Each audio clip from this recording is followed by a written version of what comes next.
Welcome back, guys. Welcome back, guys. TG number 18. Dude, that Carpenter Brute, man. Wish I could hear it. Fucking Carpenter Brute, I swear, dude. Like, when I work out and I play Carpenter Brute, it's just like like, no shit. Like, what I'll do when I'm on the bike is I play Carpenter Brute. And when, I just go by, like, however the song goes, that's how hard I'm going on the bike. So it's just like, oh, this is a chill song. Okay, it's a chill. And then something comes up where it's like,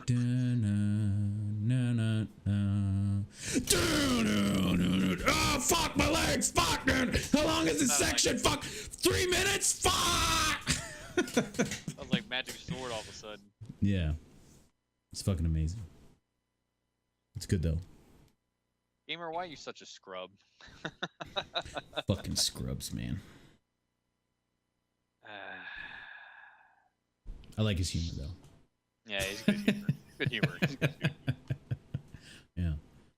Yeah, like that's definitely something about fucking Twitch, man. How like, the fuck am I quiet? I should be the loudest motherfucker in this room. I mean, he's not quiet for me. God damn. Whoa.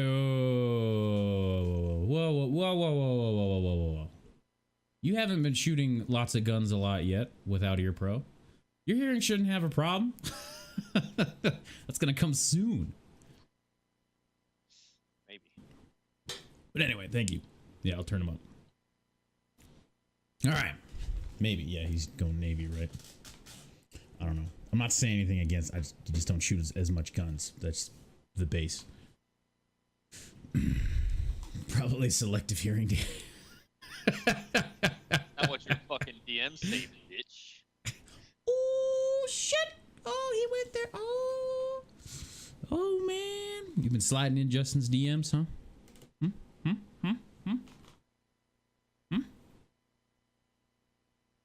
But anyways, Current game. Yeah. So, I think we're gonna start with gaming news. I want to start with gaming news. Let's talk about. Let's start with some gaming news. Let's cycle some fucking news. So, Rage 2 is coming out on May 14th. It is currently April 19th. And Carnage, the man with the plan, that big streamer man, got like almost a month early like access to like a preview that he got to stream. What? Yeah, like he didn't get the full game. He's not getting a full month early access, but like I don't know how many other people got it, but like he got to play the game way early on stream, allowed by them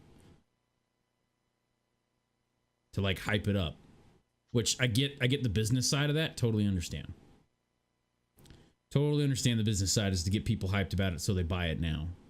They pre-order and all that shit. I get it, but I mean, how many conversations have we had about like how it's kind of getting annoying that big streamers and YouTubers and shit are getting stuff early? Well, everybody else just gets fucked. You know what I mean? Like that's make or break tons of money kind of shit. You know, and I get it, but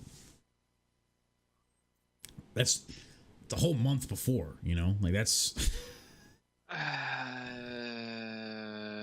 I don't know how to feel about that one. That one's I don't think I've ever fucking heard of that being done. I mean, like I don't know. I'm used to the old phase where something went gold, and it was usually like the week before it was supposed to be released, or a couple days. You know what I mean? It went gold, which means it's done. A month before, like. Yeah. Why a month before? Like the finalized product's done a month before? Okay, then. I mean, it might not even be the finalized product or whatever, but like, you know, like. Shit, we need more footage. Shit. I mean, I guess it's not much any different than a controlled early access per se. So I mean, companies, if they're designing the game, technically they can do whatever the fuck they want to with it. But yeah, it's on them. But like.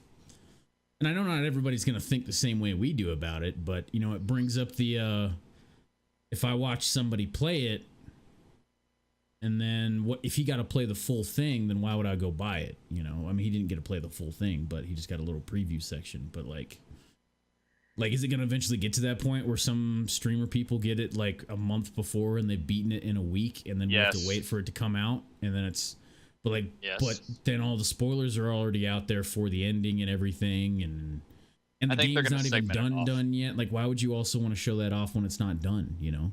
I think they're gonna segment it off, dude. They're gonna segment it off. I actually responded to a casting for streamer early access to showcase a certain part of the fucking game. It's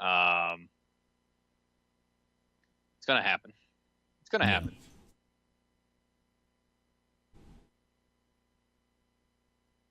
Would you turn down the offer to show it early if you were in that situation out of principle? No, probably not. No, but I'd talk about it. Like, that's the kind of shit though that, like, for a channel like me or Justin would make the career.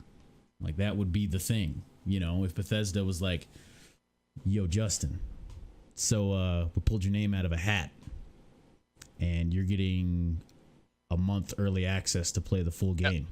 Elder Scrolls 6. Yeah, you get to play Elder Scrolls 6 a month before you get it. Nobody else gets it. And you're like, dude, you just made this full time for me. Yep. All right, okay. Pay my fucking bills with just streaming. Goddamn. You know, and all that. Like, goddamn. Thank you, Doc. Thank you, man. We also have it set so it doesn't read out stuff anyway when we're doing TG. But anyway, moving on. Are you more upset that the practice is happening in the first place and ruining games, or is that it's only happened it's only happens for big channels? Well, there's a multi-level issue, like we've talked about before, with this, like, people getting it a week early and stuff like that. Is one, there is the, like, well, what makes him special versus me is just because he's going to make them more money, and so the rich get richer kind of thing, right? Like, screw everybody else. Yeah, that's a jealousy thing, I'll admit. You know, it's like, a motherfucker, why can't I get that, you know? Well, maybe you should fucking work harder so you can get there. You know, whatever. It's fucking, we can have a shallow argument about it. But see, this is where Nate and I don't necessarily have the same wavelength. Like, as a business owner, I'm thinking that was actually pretty fucking ingenious. And then Nate's over here like, as a content creator, fuck this. Yeah. So, you know, I mean, it's smart for them because they're gonna make they're gonna make a ton of money because they're gonna get people super hyped about it. They're gonna see the game. There's gonna be all those people that are sitting, and I mean, Ko has done this with tons of games where, like, there's games that would never be on anybody's radar, but he streams it and people are like, this looks fucking awesome, I'm gonna go buy it, you know? Like, so I get it. I fucking get it, but there's also the like, Doc brought up a point when we were talking about it in Discord once, that for everybody else, that means that like, all the spoilers are already on the internet for it, so you have to avoid everything because somebody's already streaming it and stuff like that, and there's going to be tons of articles about all that footage that's been shown and all of that, and in these various forms, and it's just like, why can't we all just experience it at the same time? You know what I mean? Like, I'm tired of the like, the thing with Anthem is a good example of it was like a week before the game actually came out, and I've already, like, my Discord was getting blown up with articles about how the game just fucking blows. And the game, I haven't even preloaded the game yet. Like, I have even done that. They haven't even let me preload the game yet. And I'm already being told by 20 different, like, 5-figure content creators that the game sucks, you know? Like, that's, I mean, I get it, and they need to be warned and stuff, but I want to form my own fucking opinion.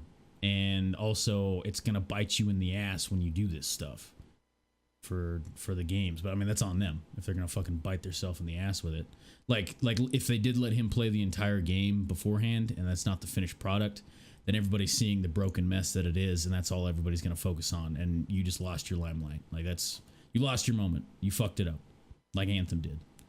Well, to be fair, Anthem kept fucking it up. Again, the analogy of, I go into a room and there's all my games sitting in there, and there's still Anthem over there tugging on its balls and self-flagellating, but yeah. That's how I feel about it.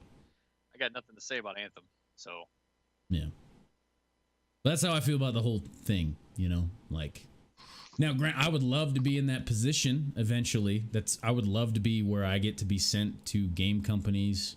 Like, they invite me to go there and sit in on early footage and then, like, make a video about talking about what I saw and stuff like that and getting review copies. I would love to have that. Like, if I was reviewing a game and then I stream something else and, and then I put out a review video once it's done and all that. Because, like, they would value my opinion and stuff. Like, I would fucking love that, man. Love that. That'd be awesome. Maybe it's not necessarily that they're doing it that's the problem. It's what people do with what they're given that bothers me. If that makes sense. Because, like, tons of YouTube thumbnails are huge spoilers. And also, a lot of people are just kind of hopping on the bandwagon of... God, I swear, because, like... I feel like what's going on is these all these reviewers get the stuff early, so they have to bang out playing it really fucking quick. So they don't actually play the whole game. You know, they don't do all the side stuff. They're not playing it in an environment that it was meant to be. You know, consumed is chill, enjoy the game. I need to get through this as fast as I can, and it's an early version of it. It's not even done. Doesn't even have the day one patch. All that shit, whatever. You know. And then their opinion is going to be based on that, and they need to get something out quick that's going to be clickbait. You know, not all reviewers are like that, but that seems to be the trend that's going on right now for a lot of things. Is just everybody's opinion seems to be the same thing, and I hear like only now every now and then I actually hear like one organic thought between them. They all just have like the kind of same thought going on. You know, like it's it's okay if people come to the same conclusion, but it all just seems to be like whatever, but that's me.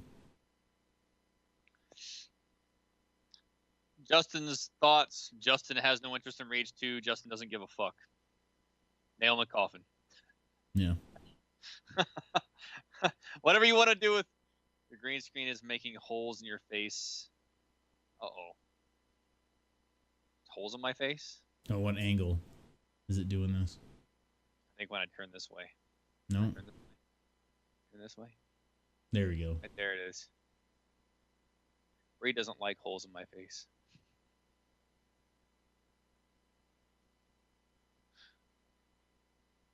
It's only right there, though. Oh, and in your hands. Yeah, there's naturally going to be fucking holes here. All right, that's fine. It is what it is. But I'm not actually in those shoes, so I don't know what's really going on. I'm also not talking to them. It's just frustrating because it's yet another opportunity that puts me behind. And any content that I would make off of it would be old and useless compared to what they make. So it's kind of hard to even get into that industry. Like I want to start making review videos. I'm working on one for Sekiro right now. And like legit, like I'm gonna do it. I'm doing it now where like I'm gonna actually make like legit review videos, get better at all the editing and stuff like that. And hey, this is not gaming news. This is future discussions. Yeah. Okay. All right. You're going on a tangent. All right. We'll come back to that. Rage 2. Yeah. So Co got the early access. It's coming out May 14th. Looks cool. I'm interested in it because I played the first one and it fucking blew. And I was super. That was one of the first games that I was actually really excited for when I was a teenager. Like, I just ate up every single thing I could see about it, like in magazines, posters, all that shit, trailers. I was just like, this is going to be fucking awesome. And the game sucked. It sucked so bad. And I don't even know what I know about games now, like back then, you know? Like, it's stupid. Rage 2, everybody. Yay. Fuck off. In other news, if you guys didn't see. Watch it be, like, miraculously awesome. I mean, it could be. Yeah, it could be. Apparently, they're going to have Twitch integration where chat can affect the game somehow. That's actually, I always like that. I always like when they do that. Yeah, it could be really cool. I don't know what they're going to do with it yet, but I liked when Vermintide did that too. I just don't know how it's going to play out in that game specifically. But, I mean, it could be really fucking cool. Or it might be something I'll be like, no, I'm not doing that if I play it. But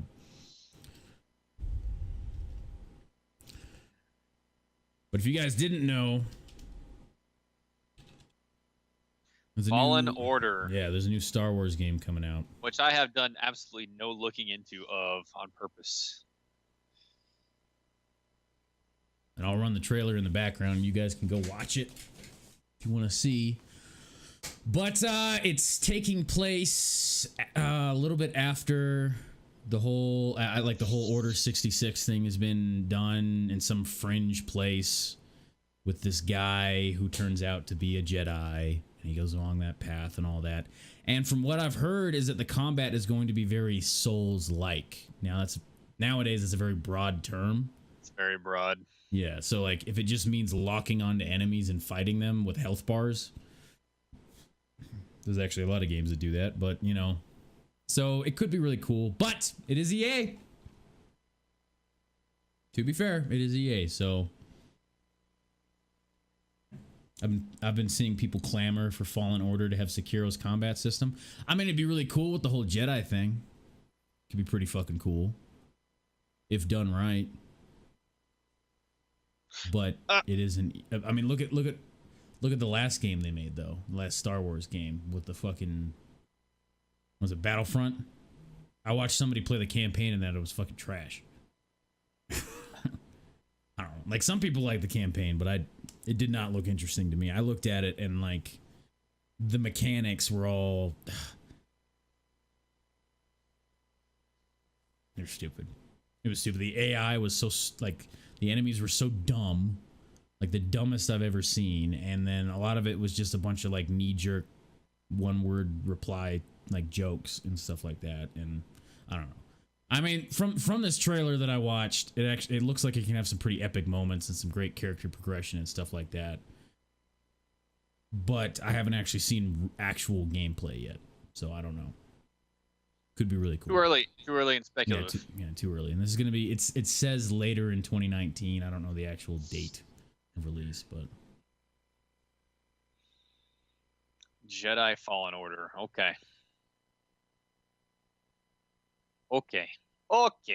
Yeah. Okay. Oh, November 15th. There we go. Become a Jedi. Boom. There we go. And there's a Rise of Skywalker movie thing that I haven't seen, and we're not going to show here because, not pertinent. Yeah, there you go. There's that. Yay! Yeah. And last TG, I think last TG or the TG before that, we talked about the Days Gone DLC stuff for pre-order that's coming out April. We talked about that. 6th. That came out a couple days ago. April 16th. Yeah, came out a couple days ago, and it's funny that I haven't really seen a lot about it. Yeah. Yeah. Or is it 26th that is coming out? 26th. 16th was World War Z. Yeah, April 26th. So next week, right? Yeah. Coming out next Friday. Next Friday. I don't know if I'm going to be playing it. I don't know. Well, I'm definitely not going to because I don't have a PS4. Yeah, since it's an exclusive. Really fucks them on stuff like that, man. I swear. Oh, sorry, you can't enjoy Bloodborne because you don't have a PS4. Oh, guess what? You can't enjoy Horizon Zero Dawn because you don't have a PS4. It makes Sony sales. That's why they do it. So people go out and have the urge to buy a fucking PlayStation because it makes Sony more sales for their exclusives. It's business practice. I understand it. It is what it is.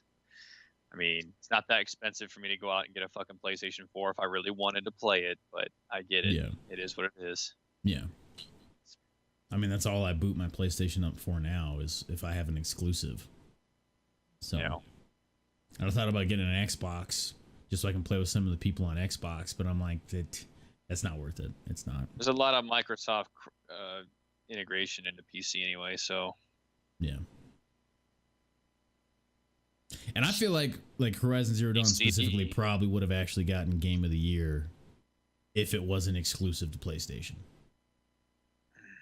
I feel like it would have been a much bigger contender for it. It's like, well, actually, we've got PC gamers, Xbox, PS4, Switch. Only 1/4 of your audience of gamers, period, can actually play the fucking game. I mean, granted, some people have multiple platforms, but just to keep it simple, 1/4 can actually play your game. Kind of hard to get everybody into it, but anyway. The same thing's going to happen with Days Gone. Makes Sony money. Sony wants exclusivity. It is what it is, as far as I'm concerned. Yeah. But I would agree with you, Penguin. There's a lot of shit in those universes that could be really cool. Just hopefully EA does a decent job. They probably won't. Oh, sorry. They probably won't. They probably won't, man. But anyway, it's a funny sentence. I was sorry. It was funny. Yeah, that's the gaming news I have. So, in other newer games, you played a new game. I did play a new game.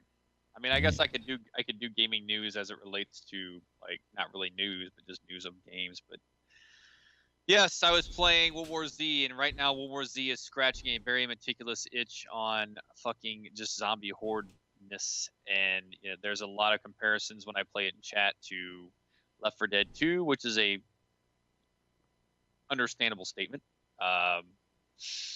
Definitely has that vibe, definitely has that feel. And I mean, if you were kind of looking for something that has that kind of feel with its own little twist on things, then yeah, I would say this definitely hits the bill. My thing I was looking for was I like horror, all right, and I wanted to feel the intensity in my games. There's too many games nowadays that I'm playing that do not give me that rush or that intensity. Actually, there's very, very few games that give me a rush or intensity anymore, because it's hard to get my adrenaline pumping when, well, Justin likes to do crazy dumb shit all the time, and you know, it's hard for me to have a game that is going to do that.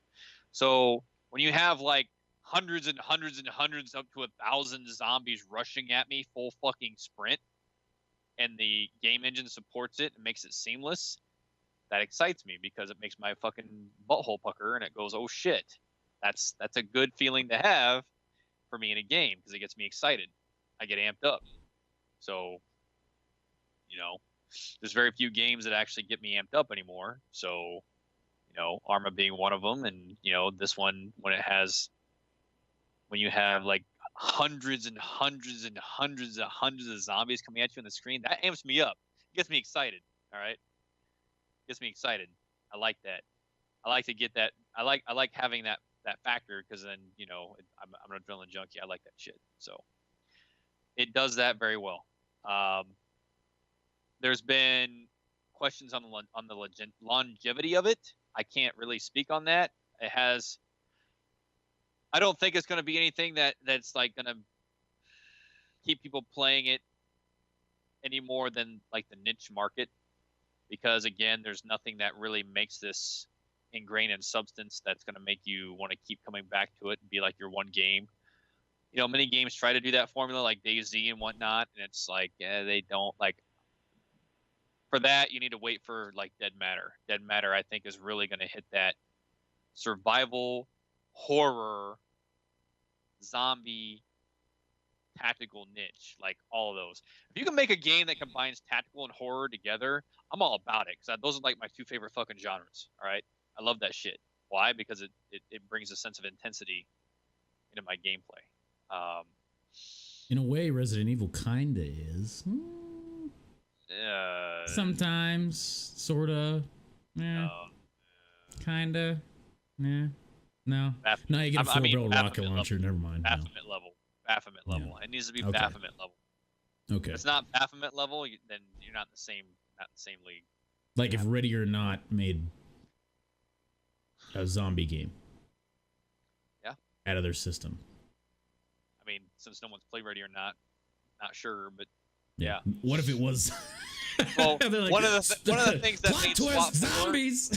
yeah, one of the things that made SWAT 4 so great is like the very first mission is very dark. It's very dark, dude. It's very, very dark atmosphere that SWAT 4 sets, and I like that, because I was just like, oh, like it's almost borderline like scary, and it's like, yes, that got me into it.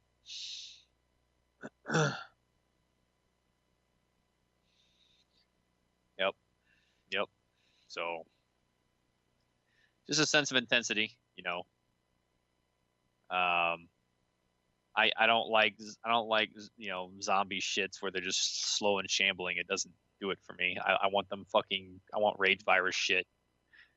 I want them leaping like fucking 4 stories in the air and coming at you at a fucking insane sprint. that excites me. Which So. you've been working on something to do that with Arma. I've already got everything facilitated for it. I had everything facilitated for that 2 days before we launched Wednesday's session. So yeah, I got something for that. It's a lot of fucking zombies, man. And there's a noise mechanic in this too, right? How many you draw based on what you're doing, how much noise you make. Yep. A lot of good mechanics in there. Stealth is a mechanic that you can utilize. Again, very teamwork oriented, which is nice. Class based stuff, weapon unlocks, weapon progressions that unlock extra attachments and stuff like that. So at its core foundation, it's very simplistic, but also there's a little bit of complexity and character development and choice, and it's just good, clean fun, dude. That's honestly, it knows what it is. It's $35. It's not a $60 game. It's $35. That's on Epic. It's on Epic. Yeah. It knows what it is. Everywhere else. Yeah, it knows what it is. It knows what it's trying to be. It doesn't try to fucking sugarcoat, trying to say it's a $60 title and I'm gonna offer you this and that and the other. Nope. It knows what it wants. It knows what it wants to be. You know what I mean? I'm a zombie horde game. Team-based zombie horde game. All right. That's what I am. I have my own little unique element to it. Enjoy. Cool with it. So. You just pick up a TAC 50 or a Barrett. I mean, yeah, you just picked up the Barrett with explosive rounds. Proceeds to not use it on armored guy. Why? I don't know. I just wanted to see you use it on. But then it makes me think of Division with the TAC 50 and it doesn't do shit to armor. And it's like, okay. Yeah. Oh, dude. Oh, man. Now I want to see you use it on like a fucking like 100 zombies coming at you. It's there. Yeah? Okay. It's there. It's in there. It's in there. This is Jerusalem. This. Where you're at. So there's 4 different areas. There's New York, Jerusalem, Moscow, which is where I was at last, and then Tokyo, I believe. So interesting. Yeah, Jerusalem is definitely like up there on my terms of like memorableness because the amount of fucking zombies that they threw at you there was insane. Moscow, I'm still like determining it has its own little unique flavor to it, which is kind of nice. And each of the characters, there you go. But just cool stuff, man. It like I said, it doesn't try to sugarcoat what it is. It knows what it is. So quick boom, baby. If you're in the mood for a zombie horde survival game, not survival, team oriented zombie horde game, pick it up. If you're not, no big deal. You're not losing out on anything that's fucking super duper game of the year or anything. All right. So it's very simple. They have different enemy types, it looks like. Yes. Zombie hype. Interesting that there's all this information about the game you're playing at the bottom. Yeah. It's got a server code on it, an IPv4 address, date of build, or that might even be the date you're playing it. That's interesting. What is it in like early access or something? No, it's complete. It's complete. Huh. I don't know what all that's about. No idea. It's got your username on there. Is that your IPv4? I don't know, but let's not advertise it. Yeah. Like, why would that information be on there? Anyway. Huh. All right, well, yeah, let's show something else there. I'm gonna have to edit in like a little bar over. I don't know if you might have to look if that's bad or not. I don't care. This is again the wrong house to be doing that to anyway. Just saying. Boom. What's up, Tris? Cool. Do you have anything else about World War Z? No. That's my summarization of it. Okay. I mean, probably fucking. We're done here. I might just fucking fire it up too, because I mean, it sounds like a good time. Yeah. Fuck yeah. The fuck ZFG house. The ZFG house. The fuck no. She knows.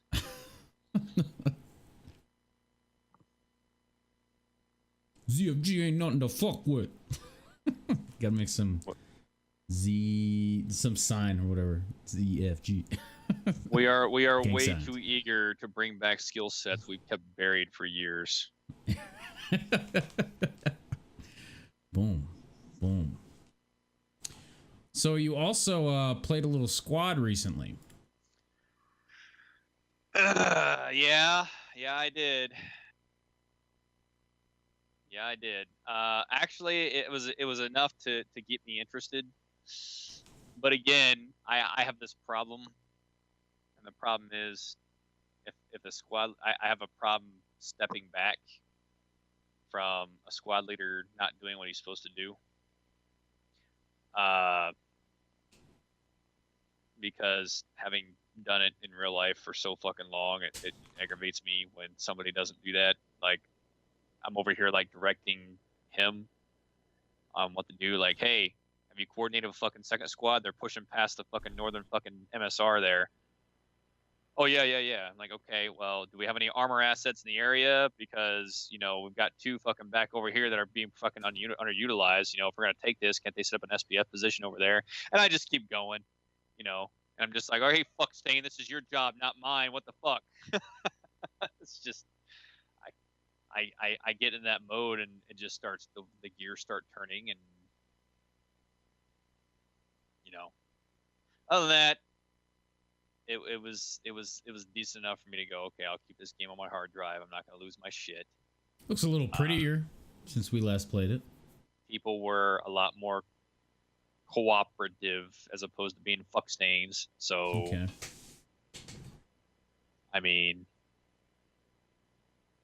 not bad.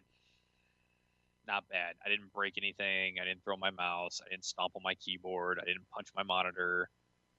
I might have screamed a little bit, but that's about it. You know. So I mean, overall, it was all right. It was all right. It Would was you say okay. it's worth coming back to in mass? On mass. Yeah, like let's all get back into the squad. Everybody that was playing. I think it's enough for me to dip my pinky toe into and see what happens. Is what's Okay. gonna happen. I'm not gonna fucking sit there and say, "Yo, I'm gonna fucking like dive in." No, nah. I'm gonna skirt the edge a little bit and like test the water some more. Is what I'm gonna do. So that's what I'm gonna do. No, I'm not jumping into it because I already know what's gonna happen if I do. Yeah, just get super stressed and I'm gonna- pissed all the time. I'm gonna have that one fucking day, and you're gonna see me with a goddamn fucking a can full Double of dip, Copenhagen right? in my Full mouth, horseshoe on the bottom. and that's already. Ow, boy! Yeah. Fucking screaming. Yeah. Just spitting No, everywhere. Just We don't want that. eventually hits the camera and there's just like a brown filter over it. That's disgusting. Fucking get out of motor. Wow. Yeah. He's got like a really bad Billy Bob fucking thought process. I'm not a fucking hick, Nate. Jesus. No, but that's where you go when you put in a full horseshoe, though. It makes you full hick. Yeah, that's true. I'm goddamn so much problem. I've got stomach cancer because I keep swallowing it. There's always that one dude that never spits, and you're like, that's a big ass dip too. How do you? I don't know. Fucking, I don't know. Your gut must hate you, dude. Yeah. It's the only answer.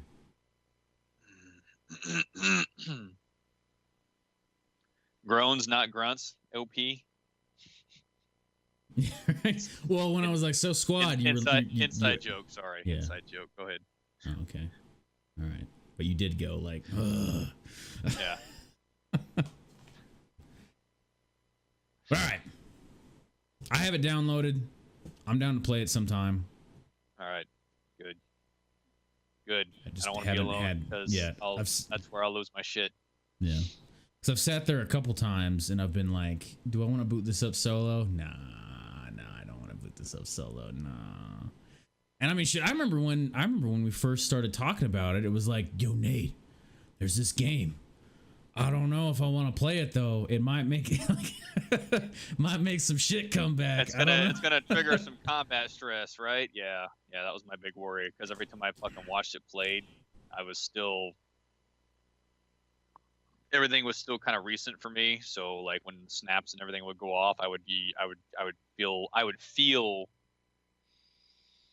that surge. You know what I'm talking about? Where everything just gets heightened. Yep, and it's just like, okay, it's time to go. You know, it's fucking time to go. Yeah. You know, you feel the not the cortisol, but you feel the adrenaline dump start to feel, and you can tell because your legs start to feel light and they feel springy and ready to go. Yeah. And I would get that, like, okay, it's fucking go time, you know. But after a while, it subsided. So it had to do with it was the first game that had like radio calls with, you know, the radio noises and fucking the snaps and everything else. So it was like, I want to play this, but even when I'm watching live streams, I'm putting a fucking fat lip in because I'm trying to fucking, you know. Yeah. But anyway. And the maps that they chose with the poppy fields and shit, and you're just like, yeah,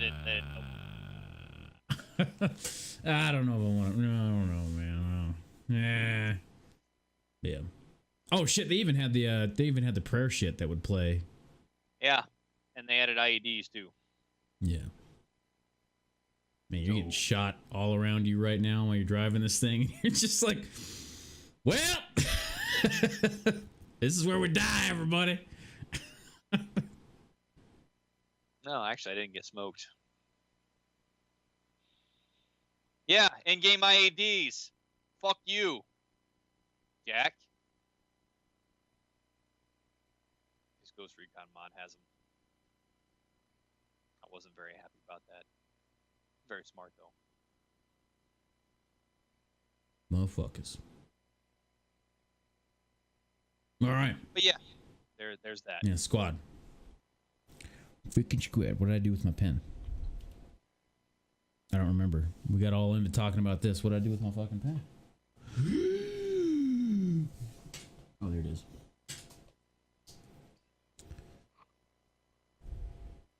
So, excuse me. So you were saying that like it's not necessarily something that you want to get heavily back into, but it is kind of getting more towards there. I remember you mentioning something. Too early to make that assessment. Yeah, it's way too team based to have me not run into fucking idiots. Was it here? Where'd you do that? It was here, right? Where you did that PvP ground branch, and this was something that you were saying really surprised you with what they were doing in a good way. Well, it's one of my fucking subscribers who found me through YouTube, and him and I have been hitting it up, which he's actually now the community manager in Discord now. So, okay. We do a lot of good things about it. I've been talking with John. Of course, I talk to the developers on a daily basis anyway, whether it's fucking Z or John or Scopey or fucking Mixon or fucking, you know, Chris. I haven't talked to Chris in a while, so what the fuck he's up to. But anyway, this is something he set up on his server. It was a PvP game mode with Rescue the Hostage. It's a very, very, very awesome fucking game mode. So I didn't really delve a whole lot into the PvP aspects of Ground Branch at all, but this mode was actually pretty fucking solid. So talking with John and actually later on the day, I was actually talking with him earlier today. Some implementation coming to that as well. John and I have talked also on stream that I haven't really advocated in YouTube videos. I know what's coming as far as game aspects that I haven't really shared. I do know with they're looking at. I've talked about it before of them having a commander role with ISR feeds. Oh, okay, that'd be cool. Yeah. Pretty cool. I don't know if that's going to be in a PvP mode, but I know that's coming. We've talked about that on stream before. I know we made executive decisions as far as PvP with PEC lasers being visible, but IR strobes not. So that was an influence decision. But I do know that there will be modes that are related to this hostage mode that they've created. They're going to have modes that do incorporate aspects like this, because I know I've talked to them about it. Until I actually have a dev build to get my hands on, I won't know for certain. But there's things in the right direction, and I feel like they're getting closer to actually blossoming. Because I feel like ground branch is still like in the soil and being watered, and it's growing, and then eventually it's gonna fucking break the soil and blossom, and it'll be fucking there. So that they're laying down the foundation infrastructure to have that. They were very, and John, when I talked to him earlier, they were very not ghetto, but just kind of guerrilla about it is what he used. There was not a lot of organization and structure to how things were flowing. So now he's bringing that organization, that structure there, which is laying the foundation to where things need to be. So, and they know where they want to be too. Yep. Which they don't have a problem with that. They're taking out the fucking trash, which makes me happy because I could not fucking stand that Discord for the longest time. Yeah. Hated it. They're not trying to be a Call of Duty game as well as a realistic shooter. Now I can talk shit to motherfuckers without worrying about getting booted or saying, "Hey, Justin, don't be typical Justin. Don't do it." Yeah. Because I came in there all like that, and then I was just like, Justin. I was like, "Fuck it, then. I'm not saying shit." Yeah. What's that fucking that claw or whatever? The higher one or whatever. What's that? The dew claw. That's already fucking dug into the ground, ready to fucking pounce. Like, Justin, no. Hair's all. Yep, that's me. Yeah. That's me. Clothes are shredding at the mass of muscle flexing.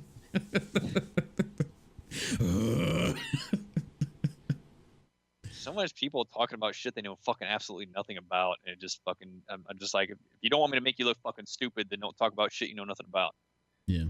So many subject matter experts who've never fucking seen a day of fucking combat in their life, and they want to talk like they fucking know what the fuck's going on, and it just makes me mad. So okay, because usually it's the fucking airsoft milsim fucktards, so it's all right though. Yeah, like I had a dude when we were doing our Arma thing, and I went and grabbed the Mark 200. And he was in the channel, and he was like, "Remember, 3 to 5 shot bursts." And I'm like, "Bro, this is what I fucking did." Like, hold the fuck on before you start telling me how to use this thing. Like this, I was a fucking 240 gunner for a long time. He was like, "Oh shit, okay, my bad. Yeah, no, I was telecommunications." I'm like, "Okay, all right, cool." Right, like I'm not gonna know how to do your job. I know a little bit of it because I was RTO, but I'm not gonna tell you how to do it. Yeah, I'm not gonna tell you how to do your job. Don't tell me how to do mine. And he was like, "Okay, cool, got you, cool." That was actually one of the first times it actually went the way it was supposed to with that conversation. You know what I mean? Most of the time it doesn't, because the exact way you're talking about, where they're like, We are talking about growls an awful lot. I don't know if they're fucking talking about me or you or just the situation. But anyway, moving the fuck on. I definitely moved in all that growling on purpose because of the conversation about the grunts and groans and stuff like that. And then I said growls are better. Growls are better. I did a bunch of growls. And I think everybody needs to change the lining of their chairs now. You're welcome. Nade's pool.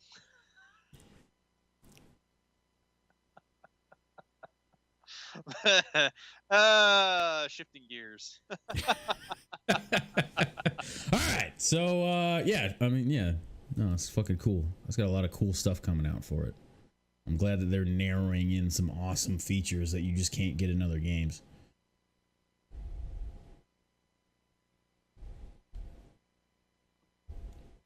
I hate my Fuck Twitter yeah. sometimes. So on the subject of tacticalness, before we did our little arming session on Wednesday, where is it? Past broadcast. Oh yeah, that was the last day that I streamed. I did a little bit more. I did a little bit of one of the DLCs. Yeah, talked about this. What fucking DLC was it though? What was the name of the DLC? Beyond Hope. That's what it was called. I was doing the Beyond Hope one. So this is quite a bit before the main campaign of Altus and all that. It's on Altus, and that one Brit fuck is there. Oh hey, how about that? And he's helping out he's helping out the current military quell a rebellion. Oh, so it's kind of like if we were on like the other side of what's going on in our Arma campaign. I thought it was interesting, you know, like being CSAT soldier well, not CSAT, but what were the other guys called?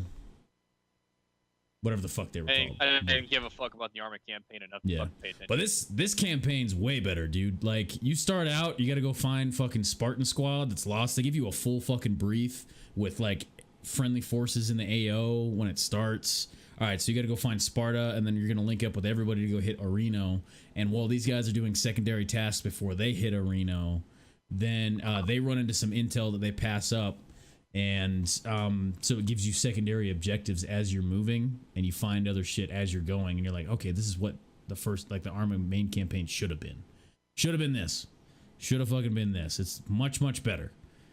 It's not this, like, that weird system they had where you'd go do an op, come back, sit through, like, 20 minutes of conversation, go load up, go do an op, come back with like just tons of running and nothing going on, and it was just like meh. But this had like I had to go knock out a mortar emplacement, and I had to and then I had a bunch of react to contact because I was going there because there was random patrols and stuff that I hit. And then the op after this one in this DLC is a huge like it had to be at least a company sized thing hitting a convoy. So, and then there's like, all right, so there's going to be a sniper team that sets up, and this is everything they're doing. Here's the actual ambush team setting up here when the convoy gets to this point. And then we've got a mechanized team that's going to be sitting over here, and they're going to provide a defensive line in case any mechanized units come from this side, which they probably will once we kick this off. And then you get to choose which one you want to go with after you're briefed with the plan. And I'm like, dude, I want to go with the fucking sniper team. Fuck yeah. Or you could go, you know, with the ambush team, or so replayability to see it from all different sides in that one mission alone, and a bunch of different kit that you get to use doing it. Like when I went and did the sniper one, they fit me up with a ghillie, or you get to choose to put on a ghillie. And then I went and grabbed it was a .408 sniper. First time ever using it, didn't like it. It was me. Okay. But yeah, like all that, and then zeroing, lasing targets before the ambush kicks off, radioing in that I'm ready and set, and then we kick it off, and it was a lot better than the base campaign. I haven't played a ton of it, but much better, man, much better. I would recommend it if you want. I mean, Arma isn't like the most riveting story, but it's fun. I mainly use it for multiplayer capabilities because I make my own campaigns. But yeah. You know, it'd be but nice if you want something for some solo scenarios, yeah. I would actually like to. Why? So you can hear me, because Justin is notorious for yelling at the AI in games when he plays tactical games, because you know Justin likes to get super immersed. So when people don't do what they're supposed to do, it's just like me yelling at my fucking Marines. I yell at the AI, and then I realize I'm yelling at AI, and I feel stupid, but I still do it.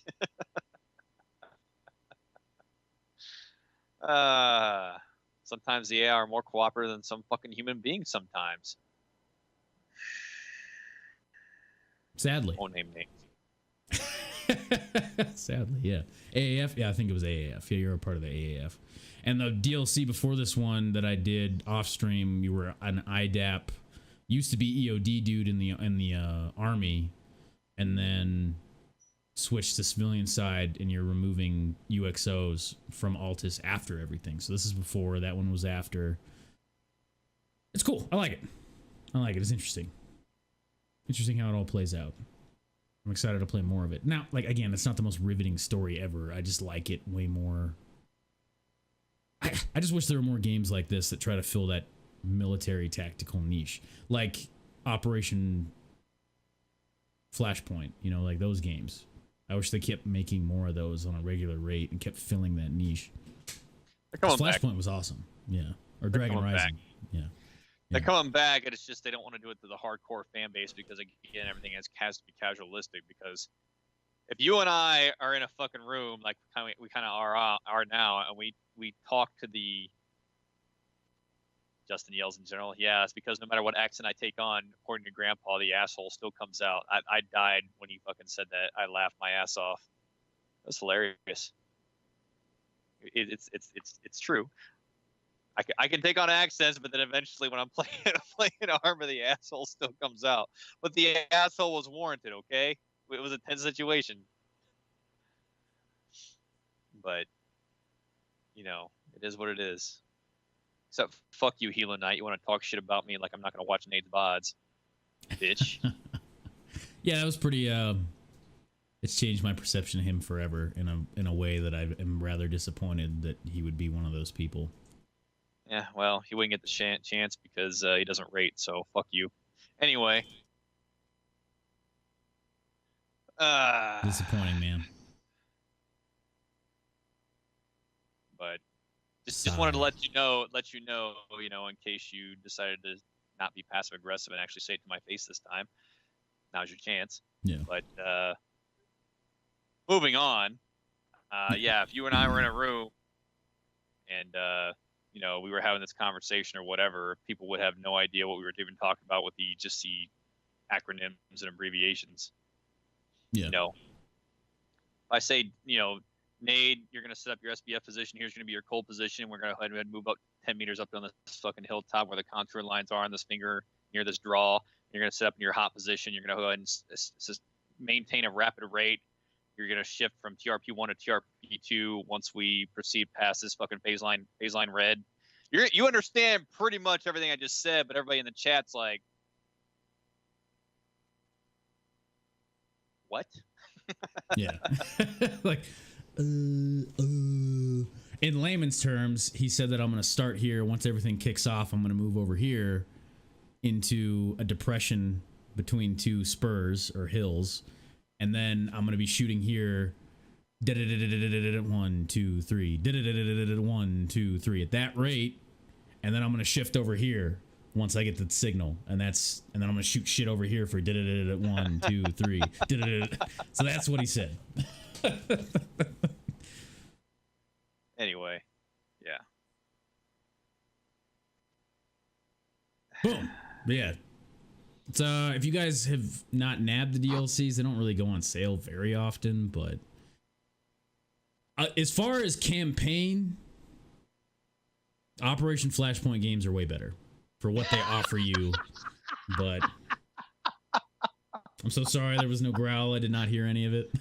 Oh, shit. Well, Justin said we're going to go over here and then we're going to fucking kill some everything over here, Dave. Go the fuck over here. I'm gonna go take a piss. It's gonna be great. Yes.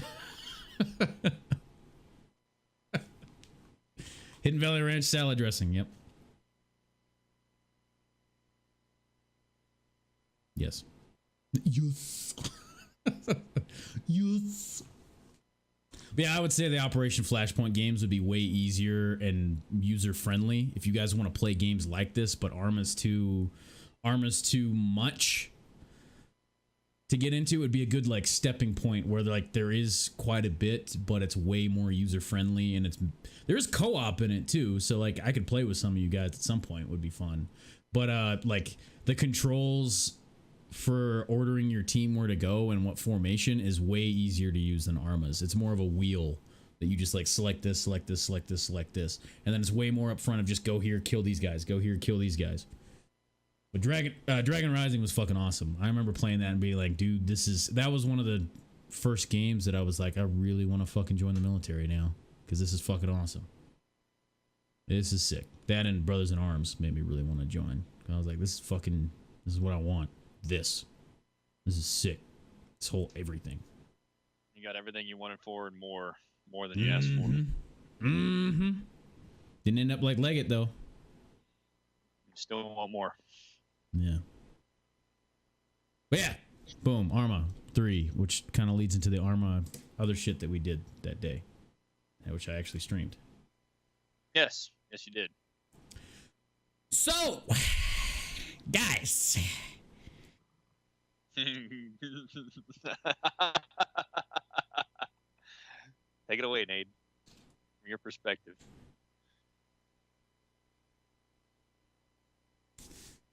How do I put this?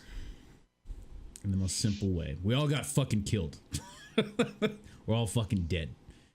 We kind of went and linked up with a potential information source the session before. And he took us on a tour to go see some things. So we just wanted to get some intel. Current leadership at the time wasn't really thinking much and kind of followed the intel to an island of drug dealers way far away from any friendly assets, which we ended up attacking in the middle of the day with known like military Ernesto forces within a click, like within visual range of them. It obviously went loud. Our assault team of 2 guys versus an entire island got murked pretty fucking quick. And then we started murking people. 2 attack helicopters came in. We took them down, but most of us died. And then, like, what, 4 to 6 attack... How many attack boats was it? About 4? I mean, I know exactly how much there were. It was... On that objective, it was probably 3. Once I identify your position, of course, it was 3 fucking assault boats with a fire team on each coming up short to comb the area, while boats were providing support by fire assets in the water. So, the helicopters were generally a reconnaissance thing until they ate a fucking stinger, and it was like, oh, okay, we need to clear these motherfuckers out. We have the point of origin. So, yeah. And there was barely any cover on that place, period. Yep. And we got fucked. And then I died. Yep. Then we all died. And so Nade, the character, is dead. And now I have made Steve. Mm-hmm. Steve is an asshole. That's going to be his thing. Steve you got to protect his inner Justin. Yeah. Steve is going to, when some dumb shit happens, he's going to be like, no, that's fucking stupid. And that's going to be his character. Steve is risen, yes. Are you not going to judge me harshly using the advantage of hindsight? Well, anyway, this is kind of the last straw for these guys. So, like, if this team gets wiped out, like the last team was, it's fucking game over. Like, that kind of lets them understand the nature of the campaign they're playing. So they're just not like, oh, I'll just fucking respawn and do it again. It's like, no, this campaign has a finite number of fucking involvement. Which, granted, like in this whole situation, I could have said, no, this is stupid. But the reason I did not is because, and you even messaged me, you were like, dude, you better speak now. Or I said, hey, if you don't say shit, I'm about to fuck you over. Yeah. If you have something to say, now's the fucking time. And it was in TG Discord. I remember that. I was like, no, but where I was sitting, it was like, look, we've already had way too much of whenever any plan goes down that we get like everybody else talking over each other, like interjecting with different plan shit. And I'm like, nah, the lead's just going to play it out even if I fucking die. That's just the way it's going to be. And we're going to learn lessons from that. That's fine. Because like I said, I'm here for the long haul. So if they, we're in a stage where, especially with who was leader, cramming down their fucking throat, they just kind of lock up. So it's going to be more of an AAR learning, as is what happened. And then we had that huge conversation about how things are going to go now and all that. But, yeah, that's fine. Now Steve's a thing. But Steve's going to tell people to fuck off. People thought that talk I was being an asshole? Yeah. They didn't. Yeah, we were sitting there. I think what happened is we were sitting there playing a video game from his perspective, and you're bitching somebody out for something that happened in a video game and has no actual perception of what actually is going on here and everything that entails. Good thing we didn't stream the one time I actually did lose my shit.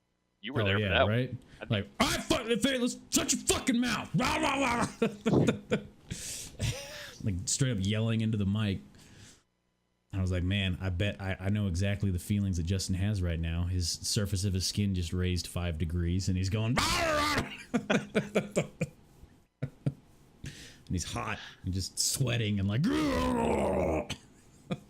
yeah. Yeah. We didn't stream that though. No, we Yeah. didn't. 40K mod Yeah, campaign. even Dave messaged me, dude, you went full NCO that mode. I said, yeah, I couldn't hold it anymore. So. It wasn't like that. He didn't understand everything that was going on, Penguin. So, but you know, if we were really RPing, I think to me, what was more valuable, even if my character dies in the process, was them learning without having everybody like throwing shit at them what they should be doing. You know, like the proper way to go about it, which is what we talked about. Like, hey, I want to hit this island. How do I do it? And then we can teach you from there. Like how you approach it is way more important. It's in the talk that we had coming up. If you guys wanted to go back and see that in this VOD at about where were we for this talk? You were, I mean, y'all died pretty early, so I'd probably go to the. Yeah, at about 3 hours and 20 minutes is when that all starts. If you guys want to hear that conversation, if you want to go back, or 3 hours and 30, 3 hours and 30 minutes, I think, is when we actually start having the conversation. That's right. You were live beforehand, so. Yeah. Yeah, about 3 hours and 30 minutes in my VOD, if you guys want to hear that full conversation we had about how things are going to be. But to paraphrase is, I'm not doing that anymore. But there's some lessons that needed to be learned that way. So, even if my character died. But anyway, it's not going to happen that way anymore. I'm going to go into full RP mode, and I'm going to be Steve, not Nade. So, I guess to give a preface is the whole point of doing this and why I take it seriously is it's the nature. If you break down all the bullshit, you break down all the RP, you get rid of all that stuff. It provides one, and it goes back to the original premise to why I had the earlier server. It's therapeutic for combat veterans, or it's therapeutic for veterans, period.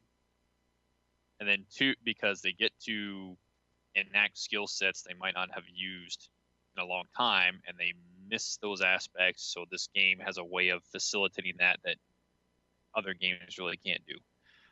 Yeah, like me, for example. Like I physically cannot do this shit anymore.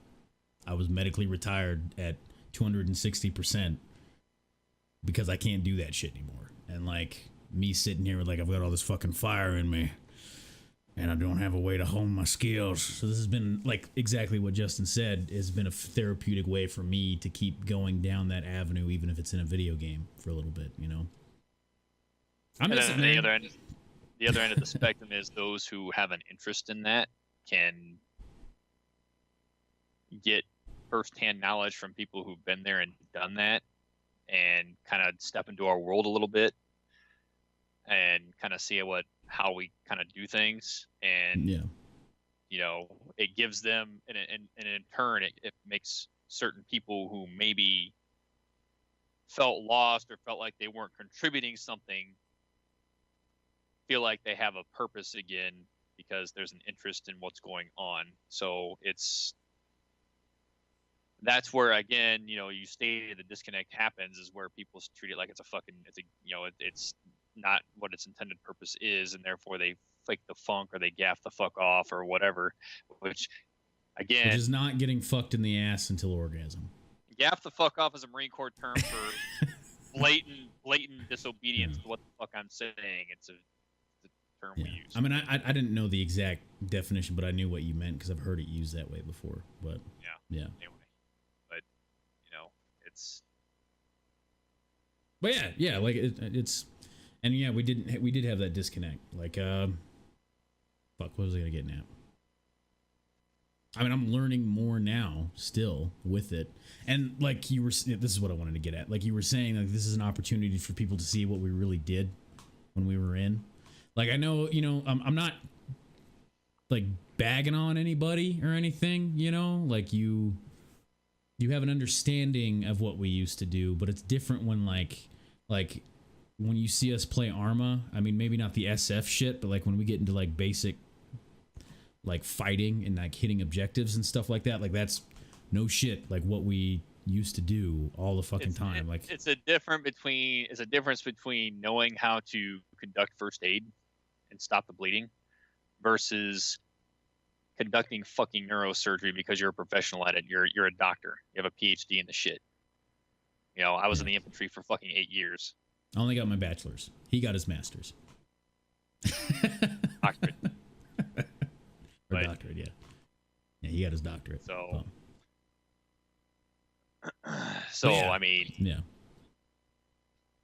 I mean, I can try to explain it, but like you seeing it is an easier way to bridge that so you understand. Like, no. I need you to understand that that's what we did all the time was train how to kill people better and better and better and better. And you get recocked if it wasn't perfect, and you do it again and again and again out in the woods. You'd fucking bound 500 meters again, because you didn't fucking kill that guy good enough. You didn't fucking slay those bodies with all the shit that we've ever talked about of violence to action, all this shit. Even if it's fucking targets, you need to keep training. You need to be better at it and better and better. Even if you've been doing it all fucking day and you're goddamn tired and you have to walk 6 miles back from the range after we're done doing it. Yeah, that's what we did. That's what we did every fucking day was that shit. No matter what kind of weather it was, no matter what, like it was whatever. And yeah. And I'll fucking miss it. That was some amazing suck, man. That was a whole different plane of existence. There's a certain purification that it happens through misery. Yeah, whole different plane of existence. So that's literally your life is misery. Yeah, and then you just eventually get to the point where it doesn't matter. Like the sucky parts don't matter anymore. Where it's like, it's 100 degrees out and super humid in the middle of summer in southern Georgia, or where you being in fucking what was that?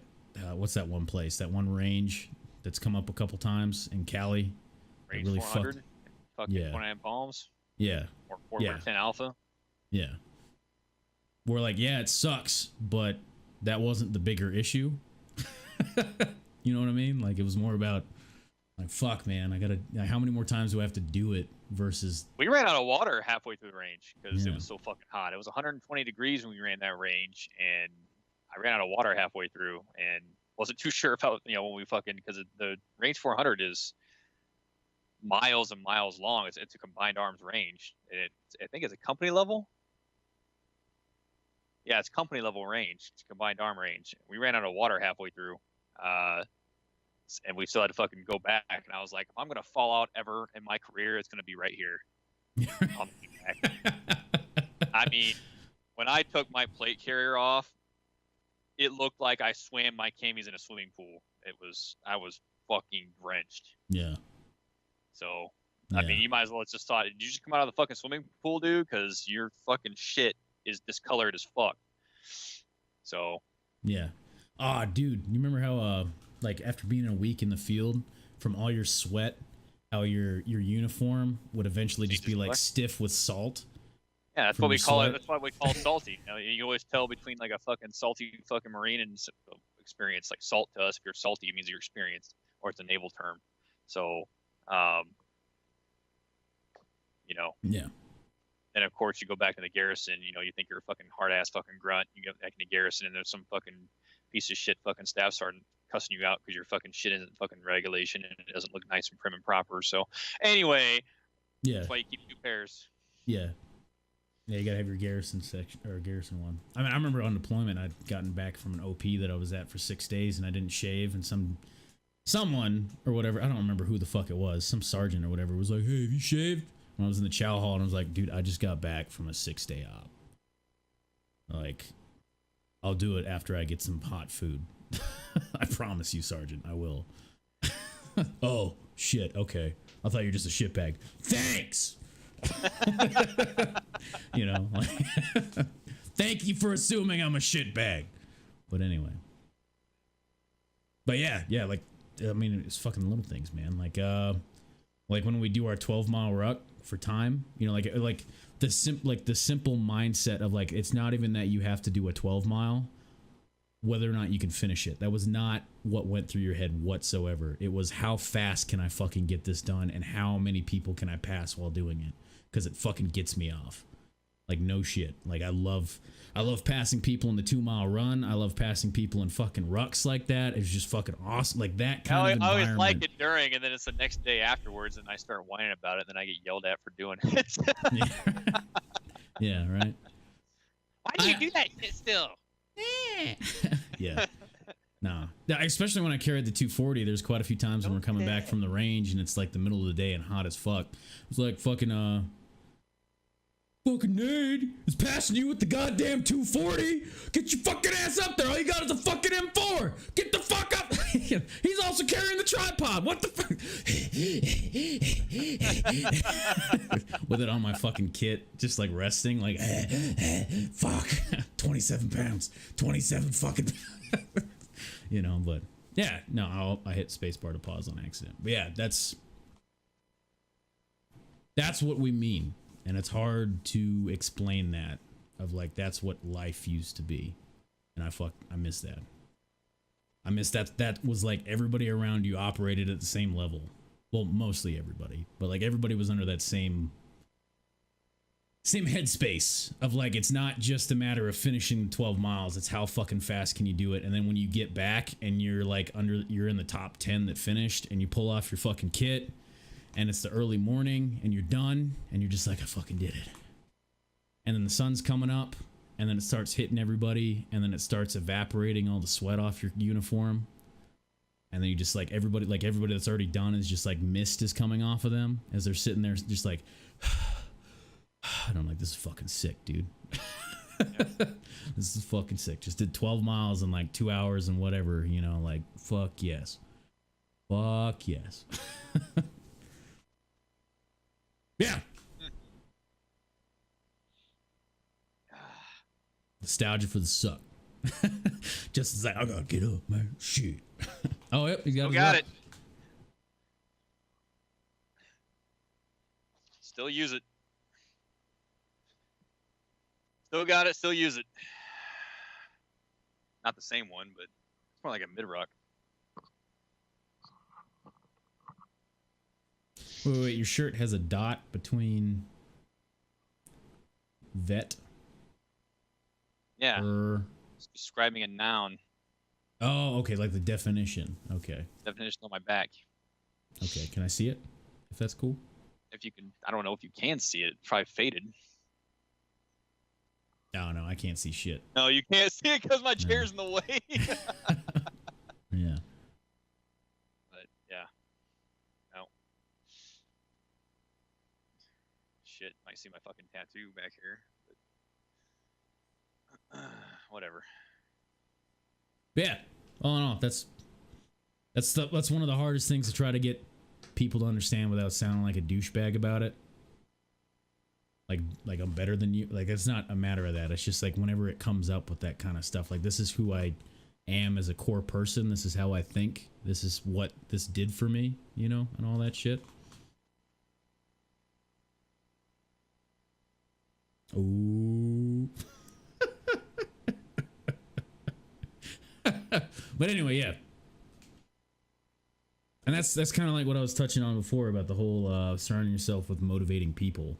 Is like, and I know that's really hard for a lot of vets when they get out of the military, is like, now you're in the civilian world and everybody operates on this like own fucking program kind of thing, and you just got out of like, dude, everybody operates up here and together, and that's all that fucking matters. And now I'm here with everybody's on their own fucking program at varying levels of life experiences.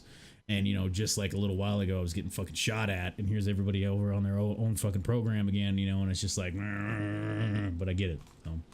But anyway, Arma, RP. There you go. I went into a whole bunch of different other subjects, but yeah. This is probably going to be one of those things I pull out as a clip. Probably. lots of growling. Yes, growl.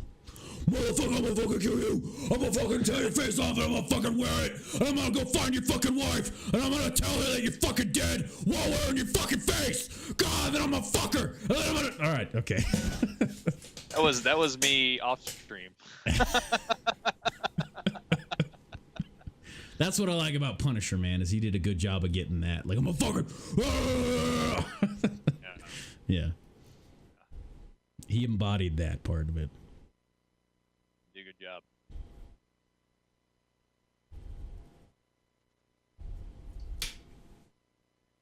Too much. All right. Rivers are flowing.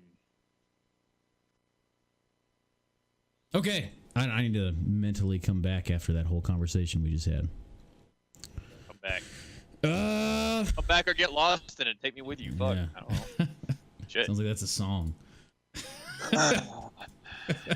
Come back or take me with you. Dude, I've got like adrenaline shakes. It's pretty nice. But anyway. Yeah, so I beat Devil May Cry 1. Moving on here. Already? Yeah, it's only 6 hours. They're short. Oh, that's right. Each one of them is really fucking short. I remember. Yeah. I remember. Which is one thing I liked about playing them. Yeah. Because they're short. And why is it paused when it shouldn't be paused? But what's up, Neko? How you doing, man?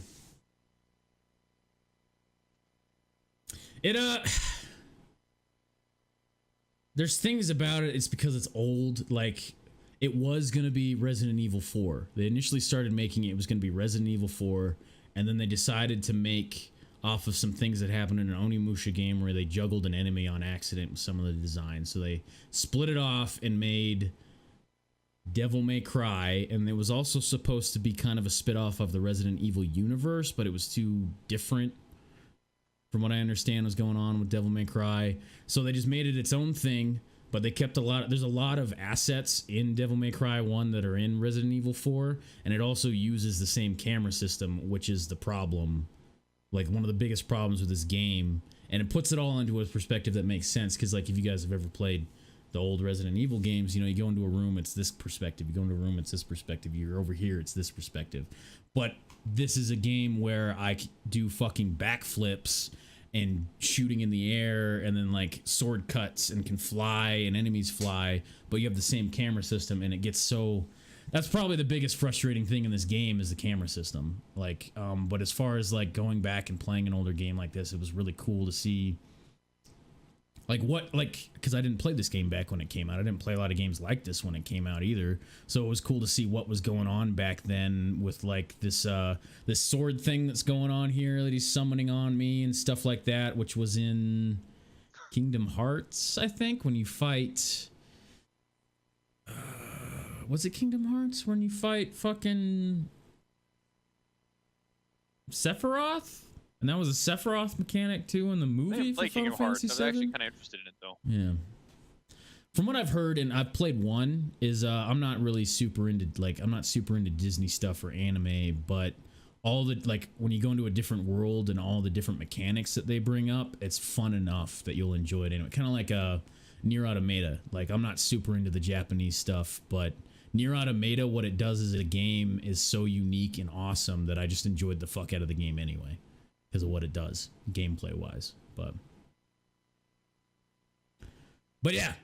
So, but other than that, it was really fun to play and then have a gamer who knows pretty much everything about the Devil May Cry development share little tidbits about it, which is fucking awesome. That's one of the things that I love about streaming when I play a game, is if there's somebody that knows everything that the devs did when they made it and all that stuff. Oh, that fucking emote. It's awesome. It's good Me shit. on the inside all the time. Yeah. But yeah. Yeah, it's fucking awesome to do. Like all that stuff I just said about it was going to be RE4 and all that, and the development stuff, and that they made Dante to be a character that does not smoke, drink, or swear, and still be, you know, like this bad boy, quote unquote, and the cringe-worthy shit that he says, like at the fucking end when you're about to fire the final shot on the boss, And Trish goes like, I think we've got a winner. And then he goes, jackpot. And it was just like fucking stupid. Like he holds his, oh, I just bumped the mic, but he holds his gun sideways and goes, and it was just like, oh my fucking God, this is stupid. But it saved the game because I was really pissed at some of the mechanics of the end boss fight. But yeah, I mean, I have to remind myself this is an older game. This is when they were like, they were taking what was available and trying to do way more with it than like people just knew, period. As you can see me getting pissed here. But because this fight was annoying as hell because of the camera. But yeah, I'm gonna still keep playing them though, because I wanna get through. I love playing through an older series all the way up to the newest one. When I get to 5, and I'll play 5 and see how it evolved throughout the series. In release order, not chronological order. Sorry if I don't want to play it in story order and that makes you fucking sit there and just like shake in your chair with anger to the point where your teeth splinter because you're clenching your jaw so goddamn hard because I want to play it in release order. But anyway, you know, I had some dude get really pissed about that. So I know I missed a kill. It kind of pissed me off. Yeah. OP took that from me. Being a little butthead about it, but that's like starting Star Wars at like. No, I just gotta. You know, I don't get that. I don't get to actually deliver a hard kill. I just gotta smack my kids that come into this fucking chat from where I come from and want to act up and get smacked with timeouts. Yeah. I haven't actually had to fucking do a kill yet. Book kill. That's exactly why, Nico. I don't like with old games, man. Like, yeah, sure, it's cool for fucking playing it in story order and all that, but I don't want to go. What is it chronologically? It's 3 and then 1 or something. I don't want to go from a game that's 2 games down the row and then come back to the first one. I don't like that, especially with this camera problem already that's in this game. That's rude. That's rude, man. That'd be like going on a date with like a chick that's a 10 and a personality that's a fucking 8. And then after that, I start dating some chick that's a 5 with a personality of a 3. I'm just like, why did I make this choice? And as a dead fish in bed. That sucks. Fucking terrible, man. Fucking stupid. Anyway. Yeah, so I'm going to I finished 1. I'm going to go on to 2. Humble Bundle was having a deal, so I was able to buy 1 through 3 HD collection. Twitch had given me the first one for free, but it was only the first one, so I had to go buy 1 through 3, the HD collection. I bought 4 special edition that came with Devil May Cry, or DMC Devil May Cry. And yeah, it was all of those for only like $33 on Humble Bundle. So I haven't bought 5 yet. I'm going to wait to see if there's some deal down the road by the time I actually beat all these. So, yeah. Excuse me.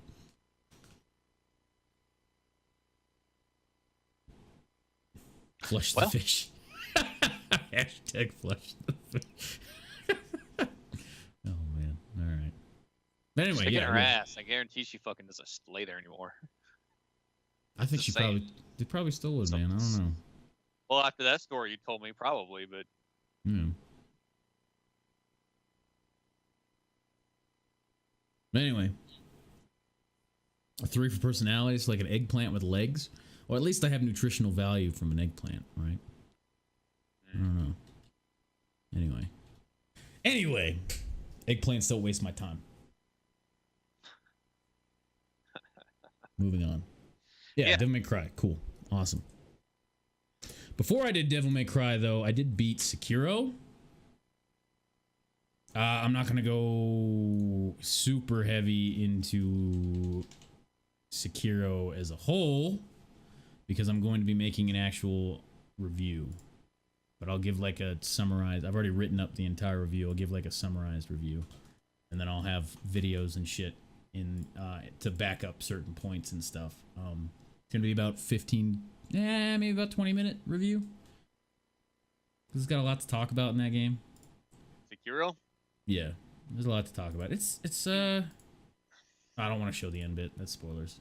Yeah, don't do that. Yeah, I don't want to show the last bit. Here, let me just pull up collections because I have a whole collect. Cool.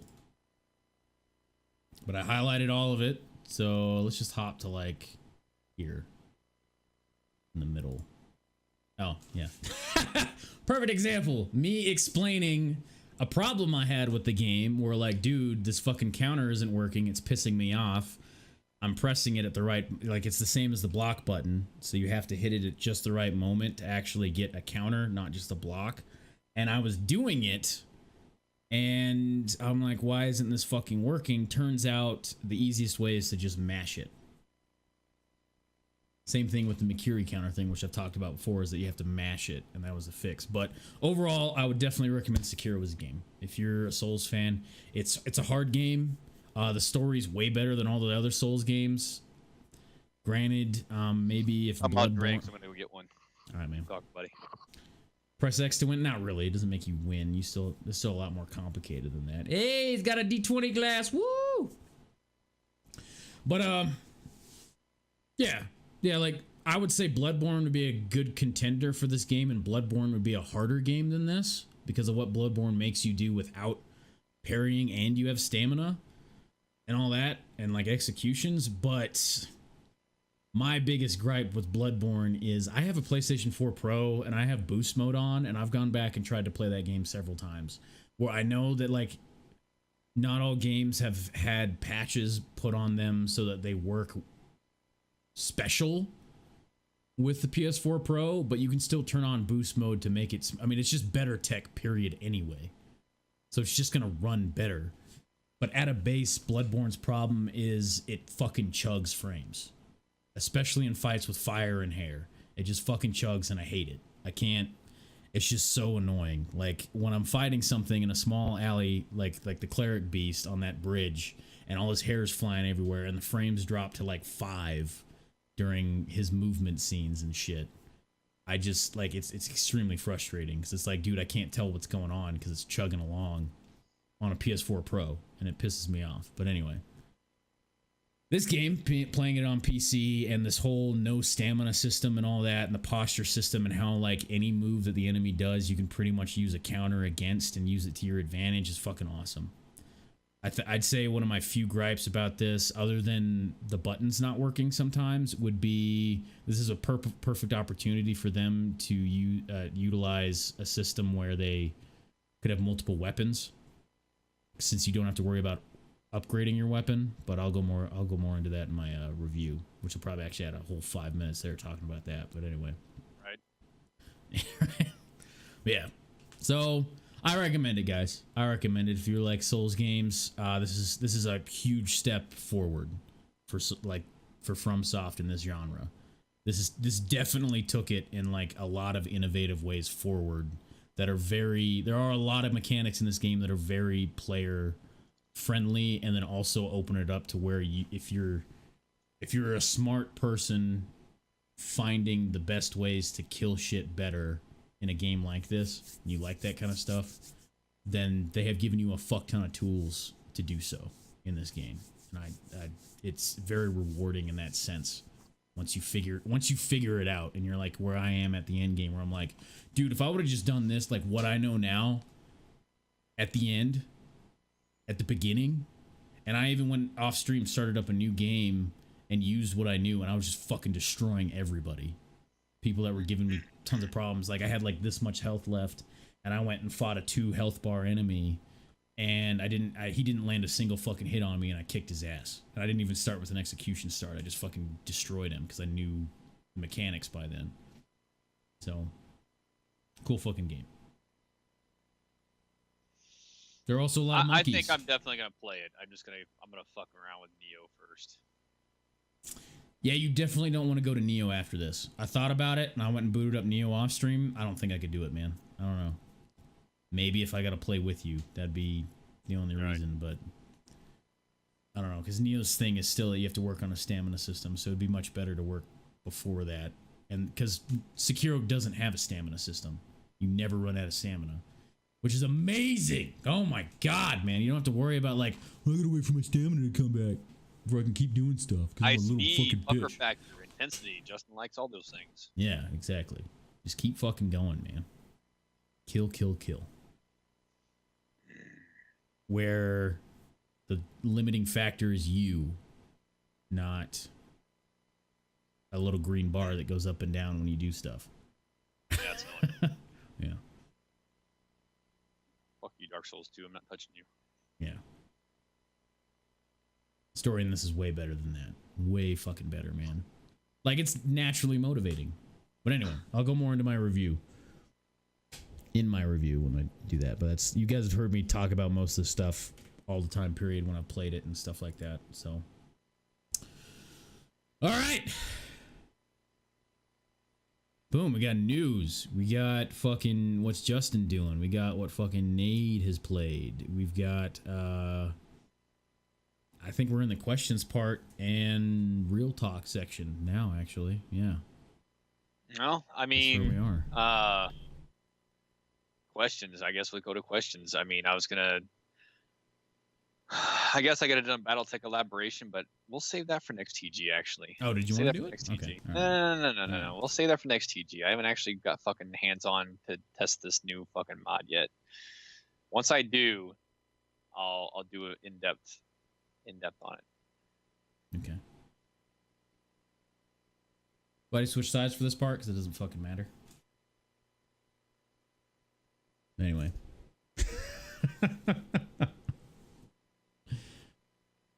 To make sure you're paying attention, there you go. I need to go piss really quick, though.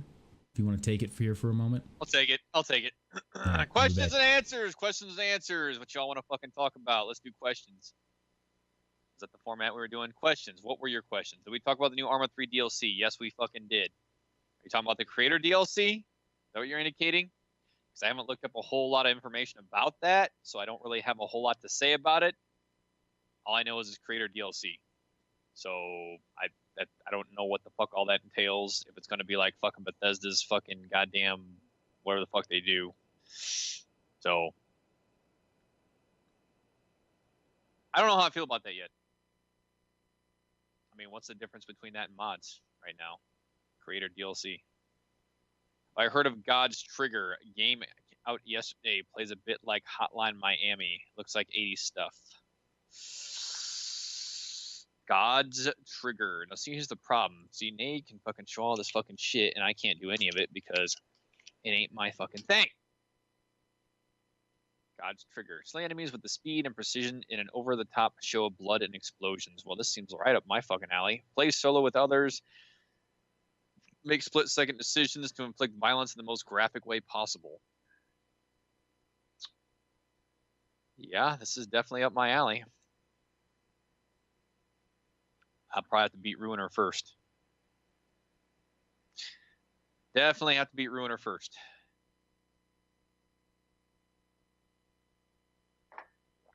Now, what was the thing I was fucking around with? Let's see. I want to do Grim Dawn because I already have all the fucking DLCs for that. I got hooked up. How much Smash TV did I play back in the day? Not enough, man. I played a lot of Double Dragon. I played a lot of TMNT. Played a lot of D&D in the arcades. Oh, geez. I played a lot of fighters. Speaking of fighters, Mortal Kombat 11 has me giddy. I might have to do it. Now, I haven't sunk my teeth into a good fighting game since I stopped playing Injustice 2 and I didn't really stop playing. I still have Injustice 2 and I probably still play it, but it's Mortal fucking Kombat, man. So I'm just afraid to pick up a fighting game again because every single time I pick up a fighting game, I want to go competitive in it. And if I'm going to go competitive in it, I have to dump a stupid amount of hours into it so I can learn all the footsies, the overheads, fucking all the frame data for what I need to do. And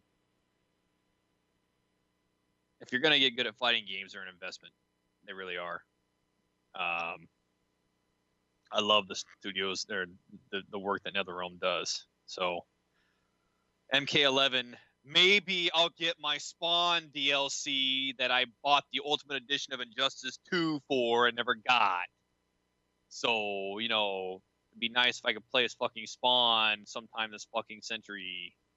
Yeah, Ed Boon. Cocksucker. If you're watching this, I mean everything I just said. So, you're an asshole. Thank you for teasing Spawn as an Injustice 2 DLC character and then not releasing him. But he'll probably be, better off in Mortal Kombat 11 anyway, if that happens. What else?